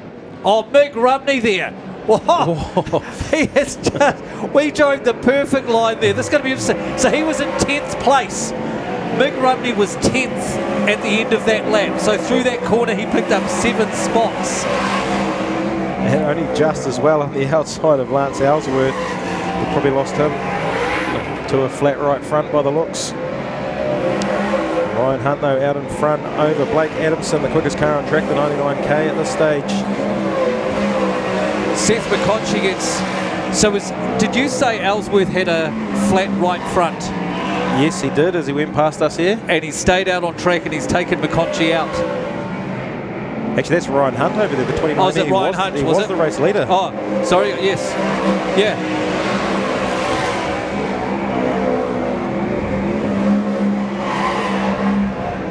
So problems with Brent Stewart there going into 3 and 4 as well. Slows himself right down.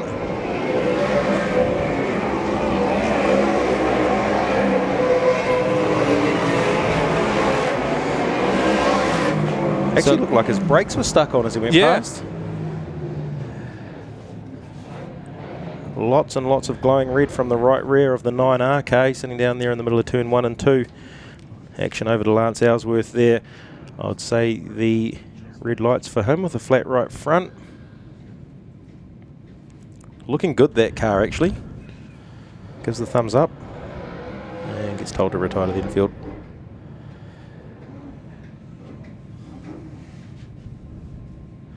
So what's the penalty for that? Taking a car out while you've got a flat right front.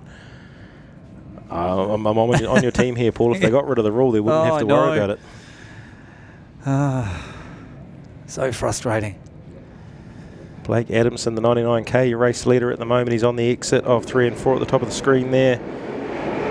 Ryan Hunt was your race leader. Mick Rumney in the 7R, sitting in second place. Mark Costello is in third.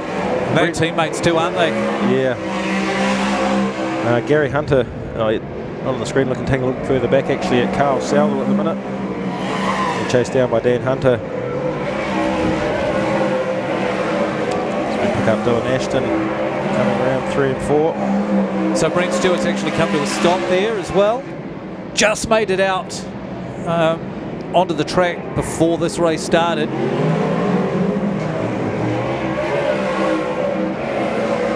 So this battle here for 6th, 7th and 8th. Those 6 is Dan Hunter all by himself. Carl Salvo actually a lap down in the 911.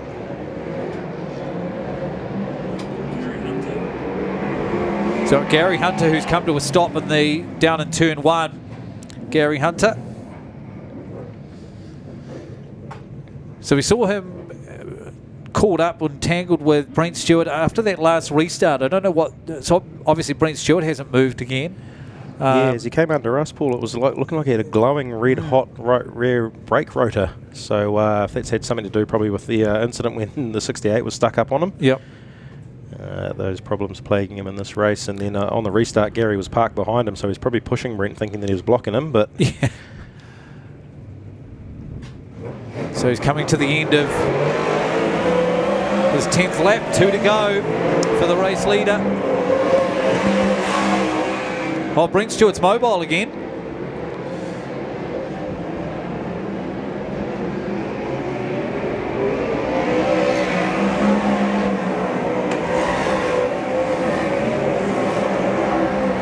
So white flag out all around goes Glenn Clark, right in front of the race leader, who has to throw it wide. Bounces off the concrete wall, the 99. Oh, and almost gets taken there by Ryan Hunt. That was close. Well, Seth McConchy, was it? No. Oh, it was white flag.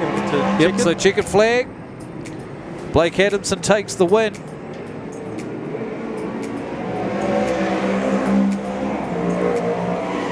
Another good points haul for that Michael Rumney, Mark Costello and Robbie Morris. Triple finishing 2nd, 3rd and 7th respectively. So those guys, they've had a 3rd in the first year of triples, a 2nd in the 2nd year, and they go one better. Oh, they're looking good at the moment, but there'll be 7 other triples teams out there trying to sort them out. Right, taking a look at your top 10. Blake Adamson with the win, 99K. 7R, Big Rumney in 2nd, 198R, Mark Costello 3rd. Then Caleb Ashton, 23R, Dylan Ashton, 422B. Rounding up the top 5. Then it was Dan Hunter, Robbie Morris, Ken Hunter, Mark Dunn and Carl Southall to round out the 10. Checkered flag for the Blake Adamson, number 99. So that wraps up race 12. Round 2 of the night gone. And 6 more races to come on our triples night. here at TWS Paradise Valley Speedway.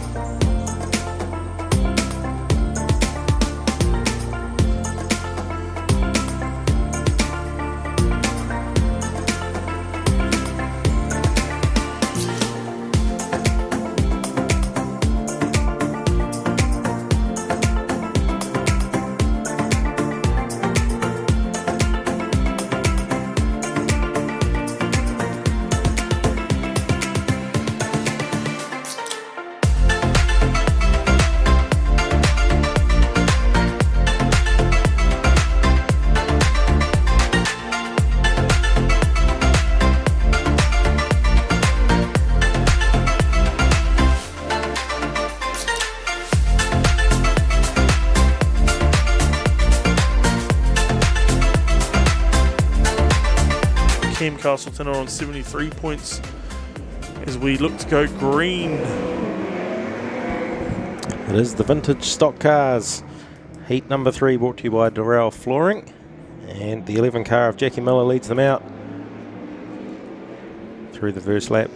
It's always great to see these old cars still doing laps, and a lot of time and effort goes into the restoration of a lot of these cars.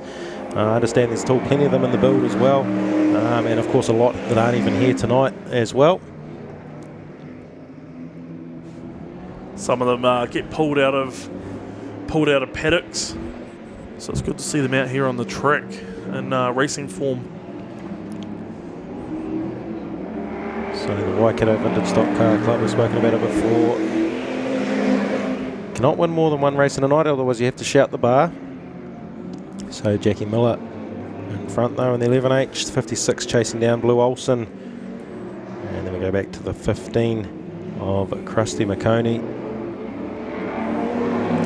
45 back there, it's Billy Pete. And the 76H took the win in the second heat, Lindsay Swale. And coming at the back there, Dave Woods in the 89 G car. So we've lost a couple of these guys throughout the night.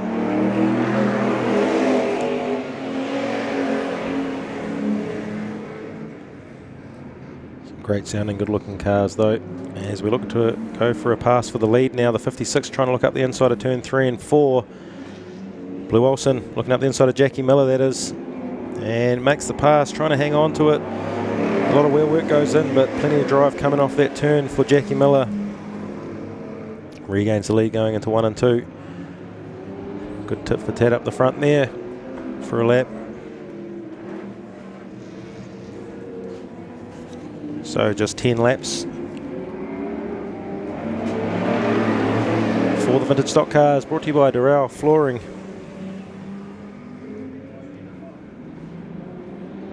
Starting to slowly get bunched up now, catching up on Jackie Miller.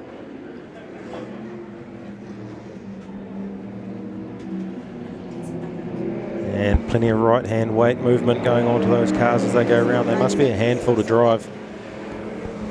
Jackie giving a little bit of a flick going into turn 1 and 2 there.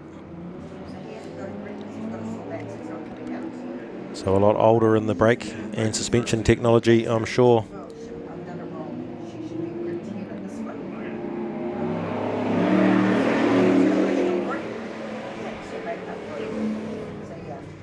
So a bit of bumper work going through 1 and 2 this time around.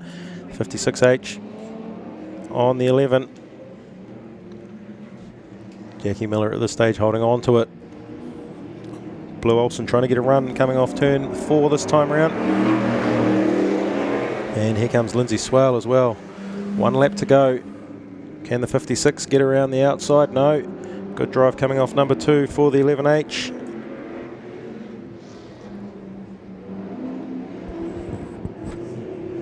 Jackie Miller running the 56, going to be a drag race to the line.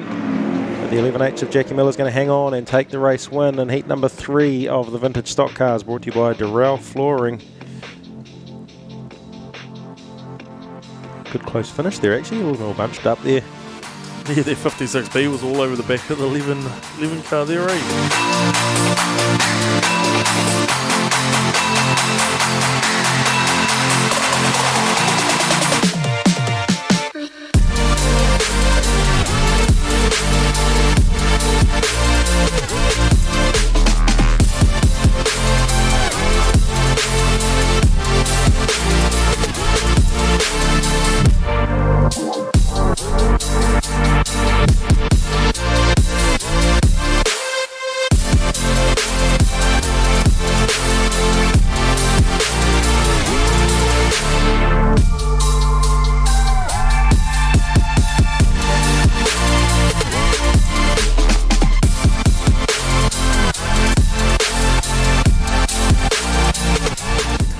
Stephen Peddle in the 144 lines up there on grid number 3 on the inside of that row. And Derek Baldwin in the 47R.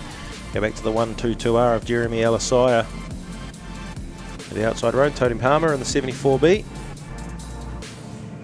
Always a great supporter of the Rotorua Speedway. They pop down and do plenty of meetings. Jaden Stein of the 18R lines up on grid number 4 outside row. We go back to the 29R of Terence Perry Woods. And then the 68 of Keith Spanik. So just the 8 cars for this consolation race.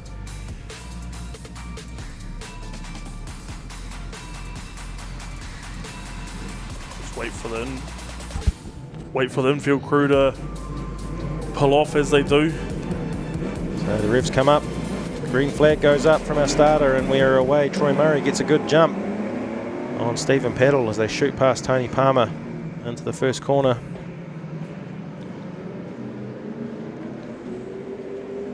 And Keith Spanik runs wide into the wall. Straight to the pole line. Back there, yeah. Troy Murray leading Stephen Peddle though. Into the first lap. This race will be across 12 laps. The non-qualifiers for the finals of the Triples meeting for these guys and girls out there. Actually just guys out there. All the females have qualified. So Troy Murray in the 14R leads them out. Through turn 1 and 2 once again. Stephen Peddle, he's pulling a few car lengths away from Stephen Peddle there. Jaden Steiner now coming up through, looking to make a pass on Tony Palmer through 3 and 4. Going to get a good bit of drive coming off that corner. Tony Palmer shuts the door on him going into 1 and 2. And Terence Perry Woods now looking around the outside. So the battle for 3rd, 4th and 5th there, a little bunch of them. Tony Palmer, the 74B. Jaden Steiner gives a little nudge out wide this time. And the 18R looks to get the pass done this time round. Had to defend low though on Terence Perry Woods, which gave Tony Palmer a chance to come back and grab that 3rd place. So Tony Palmer, good battle here for 3rd, 4th and 5th. Steiner again puts the bumper into the 74. So Steiner carrying a bit extra pace going into turn number 3 there. Right on the back bumper now, pushing them wide into 1 and 2.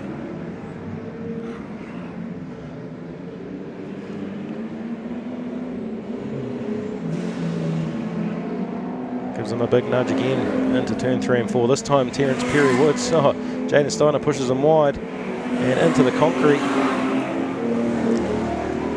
And there's a bit of a lip here actually. It looked like they climbed that up. And Steiner down to the pole line, hard on the brakes, holding Tony Palmer up this time. Having a bit of fun with each other. And Palmer's going to grab his wheelgate, spin him around, coming out of 2. He's too skilled for that on Tony Palmer. He's been around the traps. So he'll win that little battle. And Terence Perry Woods now sitting in 3rd. He's under attack from Keith Spanik, the quickest car out on track currently as well as Keith. Running 18-0s.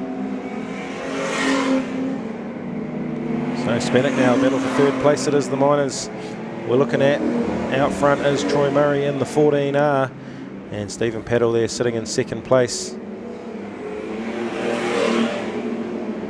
Spanik now makes the pass for 3rd place on Terence Perry Woods going into 3 and 4 around the outside.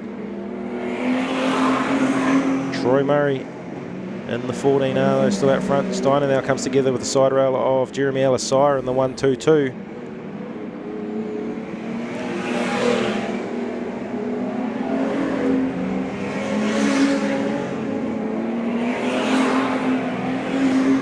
Stephen Peddle now goes for a little dive on Derek Baldwin. It's away from that gap now, closing out Spanik, closing in on the 144 of Peddle.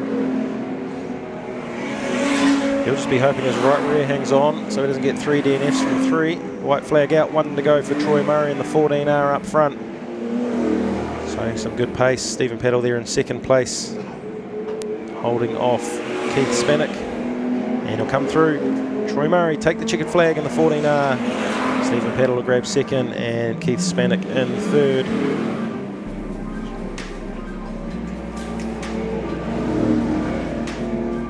That's the stock car consolation race done and dusted. Just the 8 cars out there for that one. As they finish there.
All right, so here we go. Action back on track after that slight hold-up. Apologies for that. There was a slight delay getting the points sorted from that final Superstock race, which was actually only 2 races ago.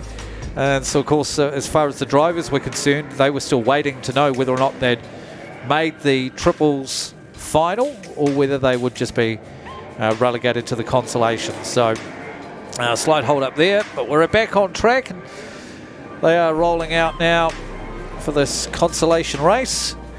This thing we're still actually sticking with a 12 lapper for the Superstock consolation as well, and then our triples finals will be all set to go. So these are the drivers, the triples that didn't make it out. So there's actually, to be honest, more out here than what I thought there would be after some of the DNFs and damage we've seen around the place. Yeah, so quite literally just a case of sorting out the points and knowing whether they were in or out of that final. Yep. So the Ashton trio and the Hunter trio, The orange wing, ones, the orange wing chewer triple. So Caleb Ashton in the 23-hour lines up from grid number 1. Down there outside him is Seth McConchie in the 272M. Looking back, you see that nice. I actually really like the number that Gary's got put on his wing there. Sort of like very NASCAR-ish. It is, isn't it? And you can see Dan's further back on the grid as well, the 193. Maybe we should apply to get some rule where you have to fill up the middle of that wing with that number instead of the big side. I'm sure Andrew Stewart at AWS Graphics would like that. He loves an argument on sponsorship, real estate taken up by numbers and Speedway, but anyway. Pace car moves off the track, we're looking to go green. And the sound of that 8-into-1 exhaust screams from the back of the 193. And it is Caleb Ashton in the 23 leading them into turn number 3 and 4. Seth McConchie gets a little bit of bumper work as well on him. And around goes Scotty Gallup and Brooke Clarkson. So Brooke trying to fire that car up again. Meanwhile, Caleb Ashton holds the lead, showing some good pace as well this season and the last season. Ashton chased down by Seth McConchie as well. Gary Hunter there in 3rd, Ryan Hunt in 4th. And we go a little bit further back to Luke Irvine in the 4H.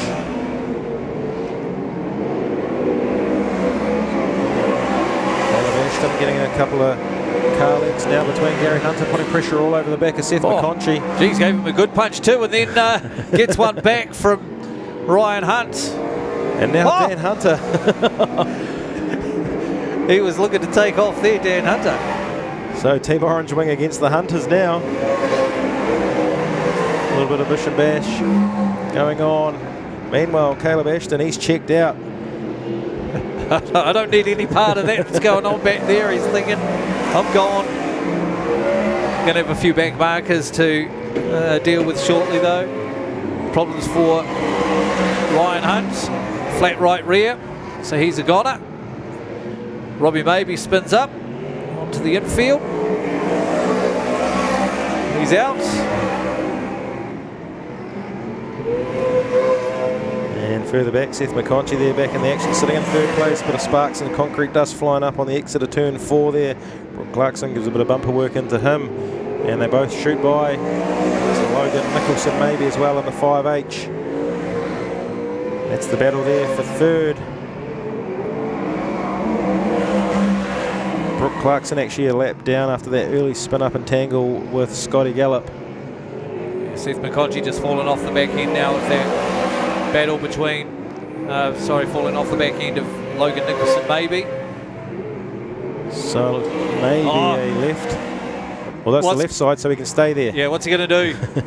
Who's he going to go after here? Is it going to be the battle with the Hunters again? In comes Gary, puts the bumper in. The race leaders might get held up here too. So a good chance here maybe for Seth to get a bit of practice in for the Busters, and obviously looking to get himself in that Busters squad come Palmy teams. Always loves jumping on the brakes, does Seth anyway. 3 to go, or 2 now for our race leader. Seth McConchie sitting across the middle of the track in turn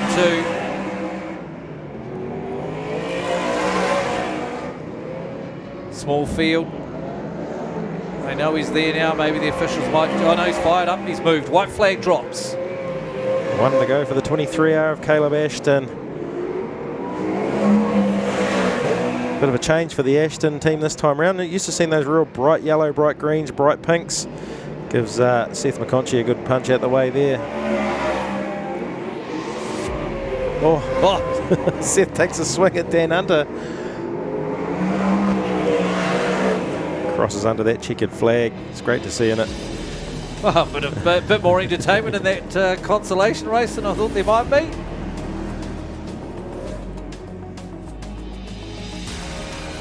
There's Caleb Ashton coming home in first in the 23 hour, the 193 hour. Dan Hunter, he'll be stoked with that. First time in that car this year. 5H Logan Nicholson maybe finishes in third. Scotty Gallup in 38B comes home in fourth. Brooke Clarkson fifth in the 221A. Regan McKenzie in the 49M comes home in sixth. So we go through Gary Hunter, Seth McConchie, Ryan Hunt and Paul Maybe. Actually, you wouldn't see Paul out there at all. Oh, it's meant to be Robbie probably. Yeah, probably.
So it is winner take all. First across the line wins it for their triple. So what do? You've got 3 cars in your triple team. Do you all run hard and fast at the start of the race? Then see how things unfold over the first couple of laps? Or do you straight away pick somebody to sit at the back? Here we go.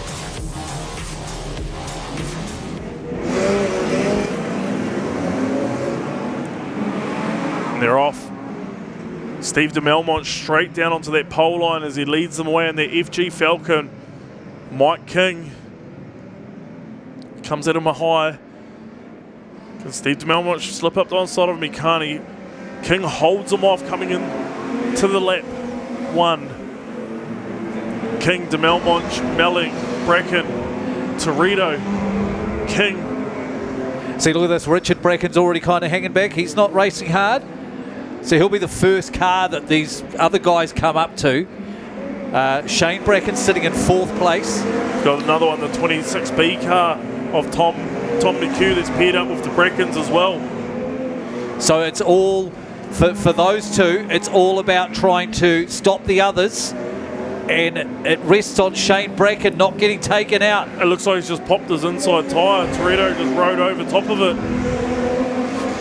Oh, now look, Brent Reddington slowed down as we got a lot of cars starting to crawl the pole line now. Straight around the outside goes Mike King, your race leader. Darren Melling goes past as well. Oh, Bracken comes in for a big shot on Melling. He gets de Melmont around the little Honda. Lights are red. Richard Bracken putting that little Honda Prelude to work. Oh, this is going to be a mess that they're going to have to sort out. You've had Alan, this will for Torito. Yeah. You've had King, Curran and Shingleton all kind of past maybe 5 or 6 cars under the red lights there. Yeah, And just come off the infield. and that's at the pointy end of the field too. He's back to pretty much where he was when the reds come on. Dan Curran was not too far in front of him. But Richard Bracken, that little front-wheel drive car. They were all behind Shane Bracken. Yeah. So Shane Bracken at a real disadvantage here, and Darren Malling.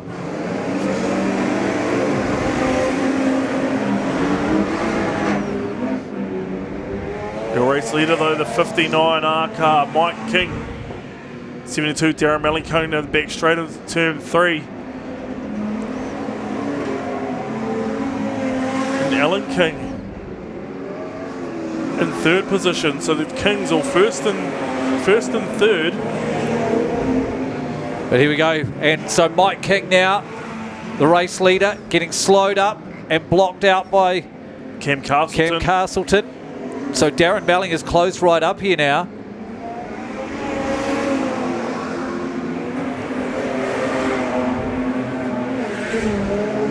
And so Malling takes the lead. We've got 2 on the wall.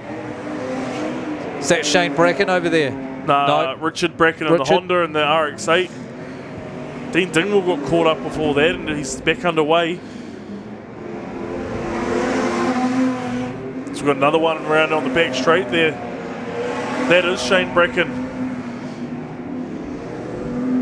So their hopes are gone because he was the only one running out of their group. Darren Malling is the race leader, the 72. Black and yellow car round into turn number 4. King right on his tail though. King's trying to get past Cam Castleton again. He's making it awfully hard.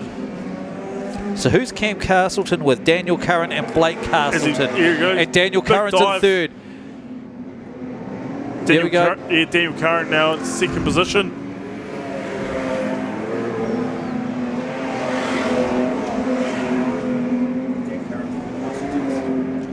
So Dingwall and Shingleton.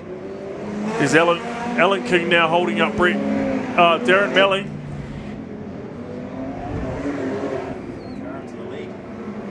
Dan Curran now into the lead. Chris Shingleton just gets past. He goes into 2nd position.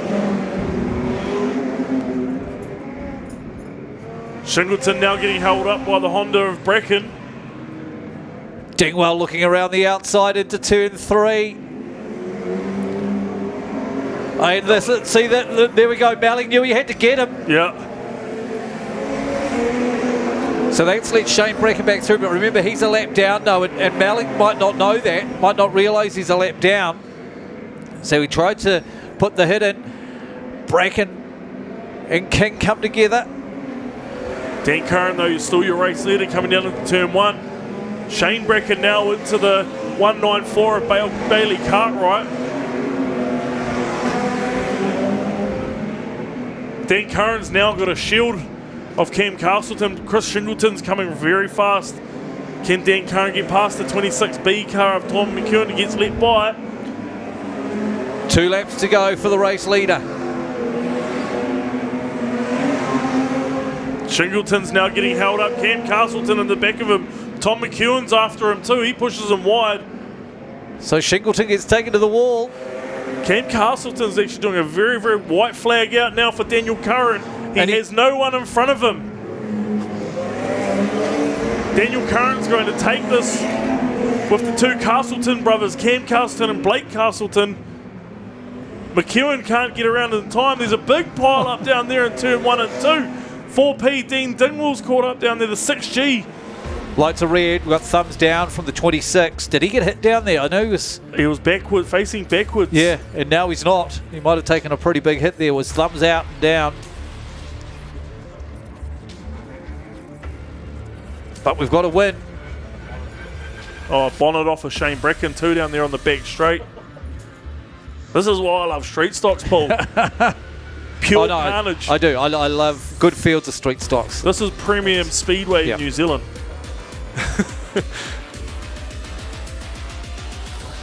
So I'm sure we can convince Samuel Ashton to get some street stock teams racing going at Rotorua.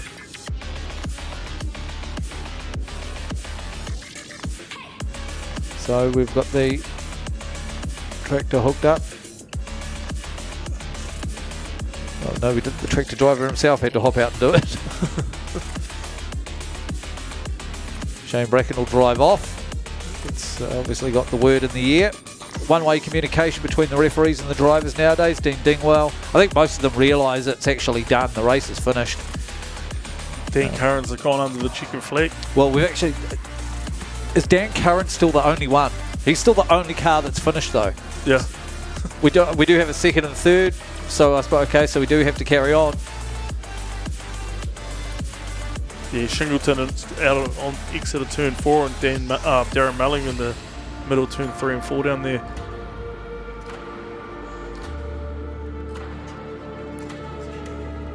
Oh, Chris Shingleton's been sent off.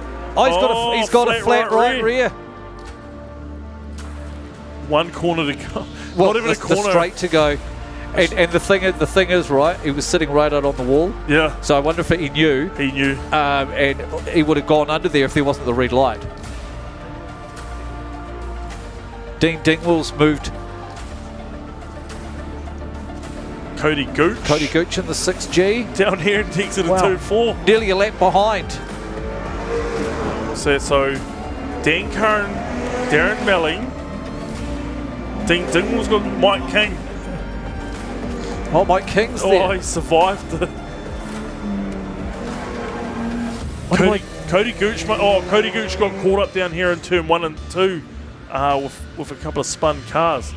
So your provisional race winner, Daniel Curran, paired up with the two Castleton brothers, Blake and Cam Castleton. Second, Darren Melling, who was paired up with the 46B of Brett Reddington and the 7B of Alan Howarth. And the 58R, Mike King, in third. He's paired up with his dad, Alan King. And Cody Gooch. So that didn't matter that Cody Gooch fell off the pace there at the end of it all. So congratulations. Those are your, well, as we say, provisional top 3 in the Triples Championship. There's Blake Castleton. He's going to jump on. There he is on the side. These two young boys, Cam Castleton, his first season in a street stock. Blake Castleton, this is his second season in a street stock. Yeah, they raced really well, didn't they? Daniel's been banging doors in these war wagons for ages. So put your hands together, ladies and gentlemen, your first Triples champions of the night. The Kiki trio. Yeah, Kiki, Tia Muru boys.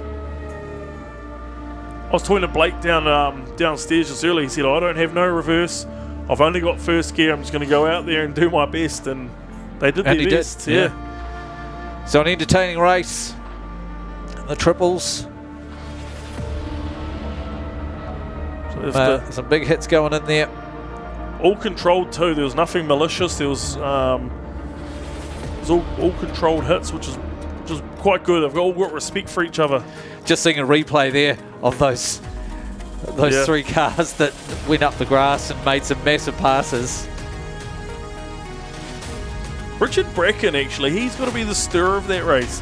And the little Honda Prelude. Oh, Cody Gooch almost went up and over.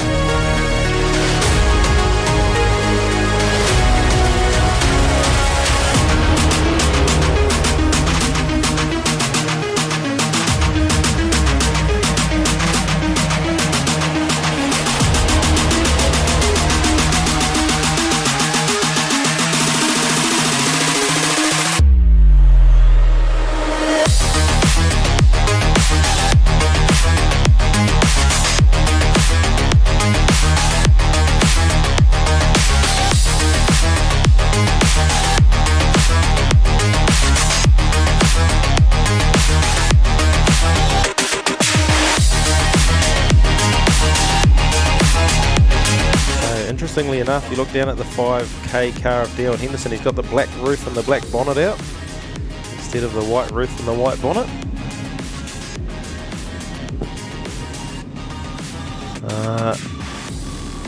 He was teamed up with Cam Taylor, who isn't made it out. Cam Taylor out there in the 56B. He's out with a sore back. So Carl Garnett's the other one there. So Yep.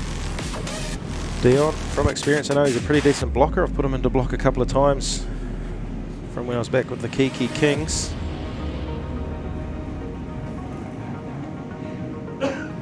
Also good and quick. He might try and make his way to the front with Carl Garnett. Getting some attention though, of course, from the 142R of Aaron Powell.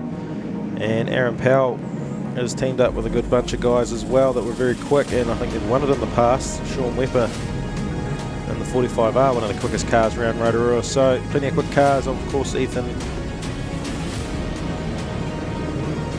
Bryce teamed up with them. Revs come up, we're looking to go green, and we're away as Miller Theobald in the 189R, that HSP chassis, getting good drive off turn 1 and 2 there to take the lead as they go down.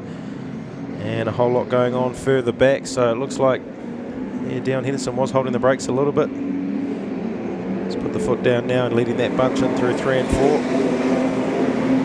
Alex Moore on his tail. And we've got one up the wall already, the 71G, and a few cars go around. One of them's the Bailey Chapman car. And Alex Jones goes where they were going. Red. He's gone thumbs up down here as Ethan Bruce in the 71.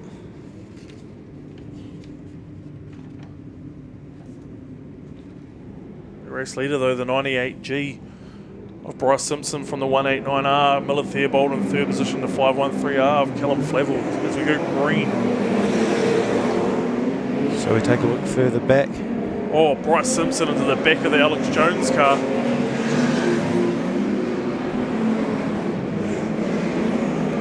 So Adam McPherson stalled a little bit there on the front straight. He's got the car going out of the way. Yes, we'll take a look further back. Dion Henderson there, he's running in 8th place at the moment. They come down through. Bryce Simpson still with Callum Flavel now, the race leader in the 513R car. And around goes Alex Jones, courtesy of Fredrickson. Tony Coxhead now holding up Carl Garnett in the 92. So there's going to be action all over the place here. Tony Coxhead's now into the 92R car of Carl Garnett. Pushes him a little bit wide now. Carl Garnett tries to climb up the side of Tony. And away they go. So Scott Fredrickson pushes Alex Jones hard into the concrete coming off turn number 4 there. And still going at each other. Plenty of sparks flying off the brakes. Alex Jones wins that little battle in the end, pushing Scott Fredrickson over the pole line. Callum Flavel out in front at the moment though in the 513R. Tony Coxhead now holding up Aaron Powell in the 142. Aaron in turn decides he's just going to throw the J-Swap car straight up the wall. Bailey Chapman into the 449R K car of McPherson. There's your race leader now, the 513R car of Callum Flavel. Shoots himself past. Miller Theobald's up the wall now. Curtis, Oh, that's a big hit. That Tony was Coxhead puts us straight into that railway iron and then straight in behind as well. Bailey Chapman putting up the 824 K car. Miller Theobald got the car fired up. So it's Callum Flavel at the moment out in front. Dion Henderson retires to the infield. Garnett now putting the bumper into the 97M car. We're 8 laps down. Sorry, it's an R, it's Ryan Aiken. And the 97 loses his wing. Bailey Chapman right next to them. As Jamie White retires to the infield. And action's going down to Brogan Collins, who's stuck up on the wall there. Tony Coxhead, though, that big hit on Miller Theobald pushed her straight up. That railway iron is very bent. Very bent. Good to see Miller fire up and get going again, though. She got clipped as she come back down.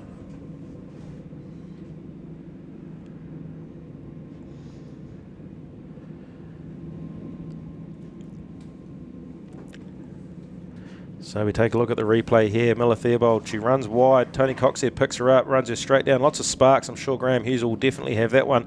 And there's Bailey Chapman as well with Brogan Collins. It's all action. Once again, look at that. Sparks flying, dust everywhere. And in the end, Tony fires her straight up into that railway iron. And she finishes in a hurry. Keegan Orr just clipped her as she come back down. He sort of knew where to go, but Bailey Chapman was into the 824K car. Brogan Collins all the way down that straight as well. Ended up parking him up on that wall. There's a bit earlier where we lost Ethan Bruce to that steering damage. And it was all on between Alex Jones. Earlier on, she was straight onto the grass and into block mode. There's Sean Wepper pushing Aidan McPherson into the wall. And big crunching coming out from Aaron Powell in the 142 as well. Tony Coxhead getting well on the brakes. And Carl getting, oh, there's the big push as well. That was an early one on. She's been in the thick of it, Alex Jones. Yeah. She's normally one in the ladies' meeting that gets into the thick of it as well. So plenty of awesome action here, and the Pits media capturing that. Of course, the Pits TV supported by a whole lot of partners and sponsors. The likes of motorsportsales.co.nz, Stills Photography, PTS Logistics Limited. We're going back green on the stock car final. It is the stock car triples final. It is Callum Flavel in the 513R car. He's coming out of turn 1 and 2 down the front straight there. He's going to try and shoot up the inside of Aaron Powell in the 142R, who's actually going to pick him up, gives him a bit of a nudge, but spins himself half out. And Carl Garnett gives Aaron Powell a bit of attention, spins himself half around. So Aaron Powell in the 142 in the thick of it. The 287V running shotgun for Callum Flavel now. Alex Moore comes down through to tick off another lap. Aidan McPherson puts a little attack on Scott Fredrickson coming into turn 1 and 2. And then Scott Fredrickson picks him up, pushes him hard on the exit, and he's just absolutely destroyed the left front of Aidan McPherson's car.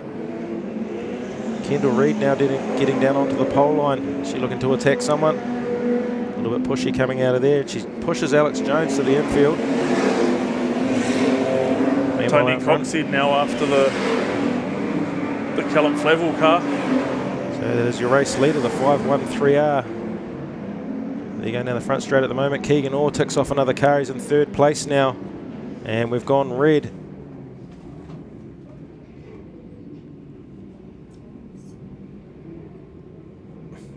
As Miller Theobald retires to the infield, as does Bailey Chapman. No. Just painting lines on the grass.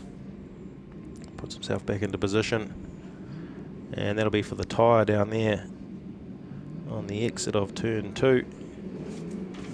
So that's come off the 449 car of Aidan McPherson.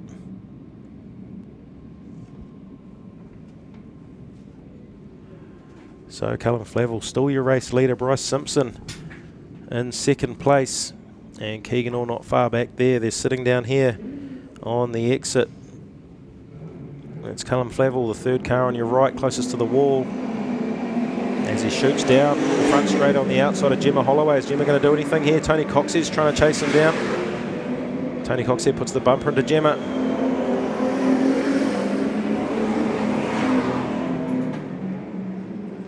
But the man he really wants, I'm sure, will be the 513 car. Bryce Simpson now goes to the side of Gemma Holloway. He's going to spin her up and get stuck behind her. Keegan Orr's come to a blank stop on the exit of turn number 4. Something's happened to that car. He was in third position too. Callum Flavel comes round. Oh, he's got himself going again, just as Callum Flavel comes round, and he's hit him, spun himself up. Has Callum Flavel. And under the checkered flag goes, oh, not sure what's happened. There's Bryce Simpson. No. Callum just. Oh. Callum Flavel just gets it. So by 1.2 seconds over. Geez, it must have been a big lead. He spun himself up there, did Callum, as he hit Keegan on the way out. And Keegan still finishes third while stopping to block. Geez, it's all happened there. So unofficially, of course, the 513R of Callum Flavel with the 52P of Alex Moore and the 287 of Bailey Chapman. And first, second place goes to the 98G of Bryce Simpson, who was teamed up with Keegan Orr and Tony Coxhead. So Keegan knew that he could stop there. Yeah. I see, so that's second place. So Gemma Holloway actually picks up third. for Miller Theobald and Alex Jones. So Alex Jones putting some bumper work.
No, sorry, it's grid 6. Sorry, grid 6 is empty. 99B, Jacob Buckroll. Of course, we saw him get tangled up early on in Heat 2 and DNF'd. Vacant spot outside the 46B as well of Quinn Ryan. That was meant to be the 14M of Brendan Decky. All right. Full grid otherwise. So 15 laps. Let's see what happens in this triples final for the Superstocks. And the green flag drops and we go.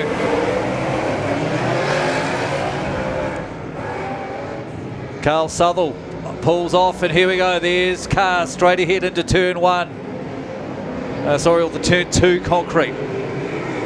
So you'd expect those drivers now to maybe turn their eyes to the block mode. Alex Hill was one of them in there. I'll tell you what, that's not a bad thing for Alex Hill or Dale Stewart, maybe that, because Dale Stewart, the race leader, is going to come up behind Alex Hill now and have his teammate just in front of him, which is a pretty comfortable position to be, but it is very early. Actually, Alan McRobbie's right there as well. These boys know what they're doing with a triples race, by the looks.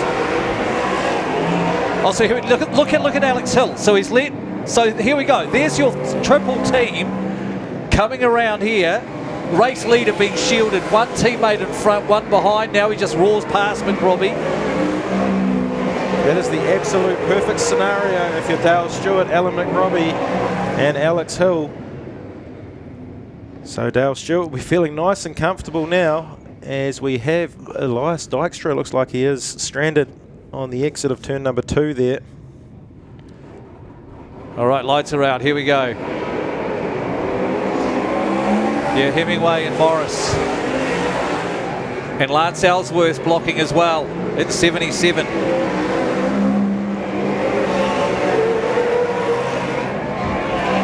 Oh, James can't come out in front of that car. He's got to wait. Alex Hill very smart there on the front straight as we look down towards turn 3 and 4. All back. Someone spits Lance Ellsworth into the centre. round goes the other James brother on the exit of turn 4. That was courtesy of Damien Orr. Courtesy of Damien Orr. Good score, Damien. Primo. So Dale Stewart, though, your race leader, as Mark Costello gets... No, there's the James Cart with a flat right rear pulling off to the infield. Mark Dunn spins off through turn 2. Oh, Lance Ellsworth. Under attack from Mark Decky. Mark Decky gets a bit of a hit from passing traffic. Yeah, that was Mick Rumney, I think, who went into him there. And fire down in the bottom corner there. She's a big fire. That's Adamson. Blake Adamson.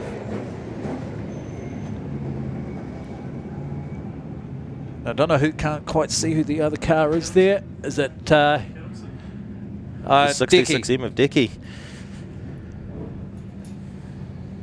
So I didn't see what happened there to make that erupt. Blake Adamson out of his car nice and safely. Put your hands together, ladies and gentlemen, for that. He's waving at the fire crew to come over and sort it out. A bit slow on it there.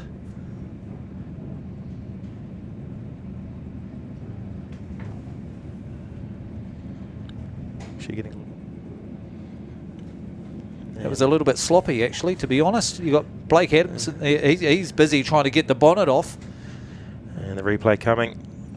So, Adamson puts a big hit into Decky, and Mark actually jumps up.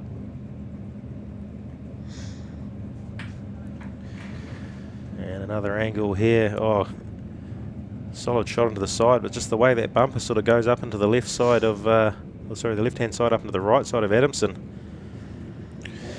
So we're not quite halfway in this one. Race leader, still the 94.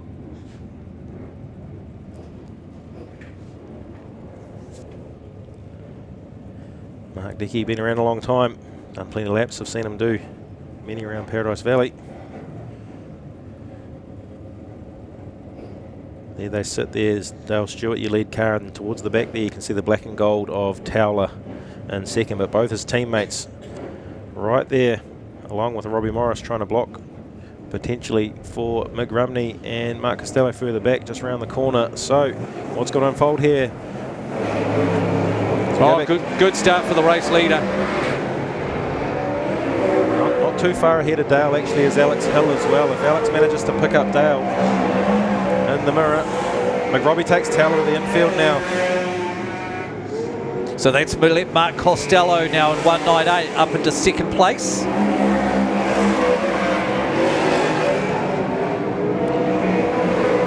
Damien Orr gives chase on Costello.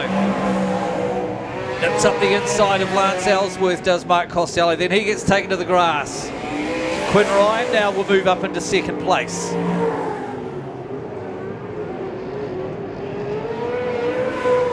Damien Orr now takes Dylan Ashton to the wall in the 4.22. And Robbie Morris there. So here we go, Mick Rumney's on the block mission now as well.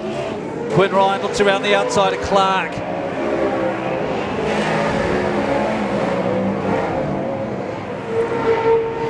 Oh, Quinn Ryan just too fast for both Rumney and Morris. Oh, now Damien Orr gets put into the wall by James, 89G, as Towler shoots up the inside. So race leader is still Dale Stewart. There's 3 to go. Oh! That was a big shot there. Is that McRobbie? Robbie Morris on. Oh, Robbie Morris. And he's going to have a flat right front, Robbie Morris. As we go red. And Mark Costello nosed on the wall there as well. Yeah, I think that was after he went hard on the brakes. Yes. Robbie Morris, those cars are well and truly locked in together. That front end. Geez, there's a big cushion coming at a turn 4. There is, isn't there? Yeah. It's the first time I've seen a big cushion like that at Paradise Valley. Just trying to remind ourselves of his partners, the 99 Jacob Buckrell, who didn't start, and the 16. Oh, Brett Loveridge. Brett Loveridge also. Oh no, he's down in. Is he on the infield? He's on the infield. But it's who else might stop? Dylan Ashton. So we've got some replays here of. So the 638 under a bit of attack from the 99 to start with. Robbie Morris puts chase in. Under attack again from Lance Ellsworth this time, who then takes Mark Costello to the grass. To the grass there.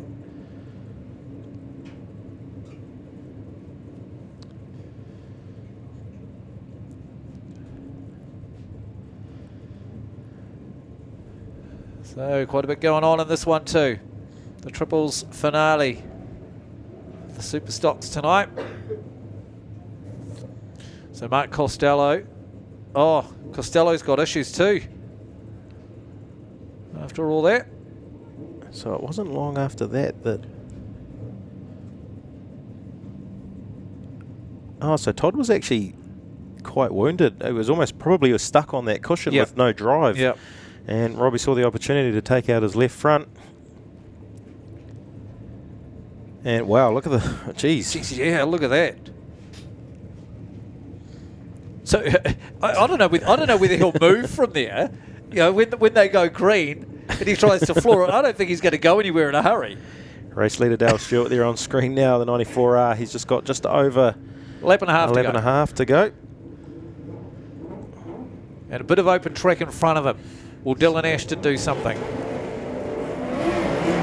So Dale just ever so precariously starts off, doesn't drop the clutch, anything silly. He's got Lance Ellsworth coming up behind him. Alex Hill gets taken. And Montgomery. That might be for Hemingway. Who would have thought that he couldn't move anywhere? Hey? Right. White flag is out. So lights out, back to green. Dale Stewart, 1 lap to go. And he's just ever so quietly going to cruise around turn 1 and 2. He's almost going to have no one left in front of him through 3 and 4 as well. He's going to need a clear run to the flag as McRobbie holds up Dylan Towler. Oh, turn 1. Oh! Dylan Towler had a big shot on McRobbie and spun McRobbie, and Towler headed straight for the concrete. Managed to pull it up just in time. Checkered flag drops.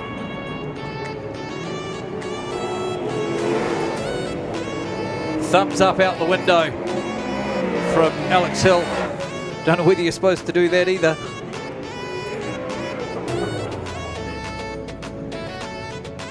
So as they finish, it is the 94R of Dale Stewart finishing in first. The solo driver for the triples from Hawke's Bay, Quinn Ryan. Oh, sorry, no, he did have, he had Loveridge out there with him in the end, but Quinn Ryan comes home in second at the 46B, and Dylan Towler manages to come home in third in the 96M. And so, was that hit after the checkered flag on McRobbie? Oh, potentially might have been, actually. Yeah, I think it would have been. But the rest of the field, as you see there, Michael Rumney, Darryl Williams, all 1 lap down from there on out. So, Alex Hill with the fastest lap too. And a fair few casualties, DNFs out in the middle there. All right, so unofficially, well, no doubt about your winners there. The 94 of Dale Stewart, 10R Alan McRobbie, and Alex Hill go back-to-back in the Triples Championship. Second home, Quinn Ryan in 46B. They've only went out there with the 2 cars, remember? No James Buckrill. But Quinn Ryan, James Buckrill and Brett Loveridge, and in third place as it stands currently. But maybe watch this space. The 96 of Dylan Towler, 81R Damien Orr, and 99M Todd Hemingway.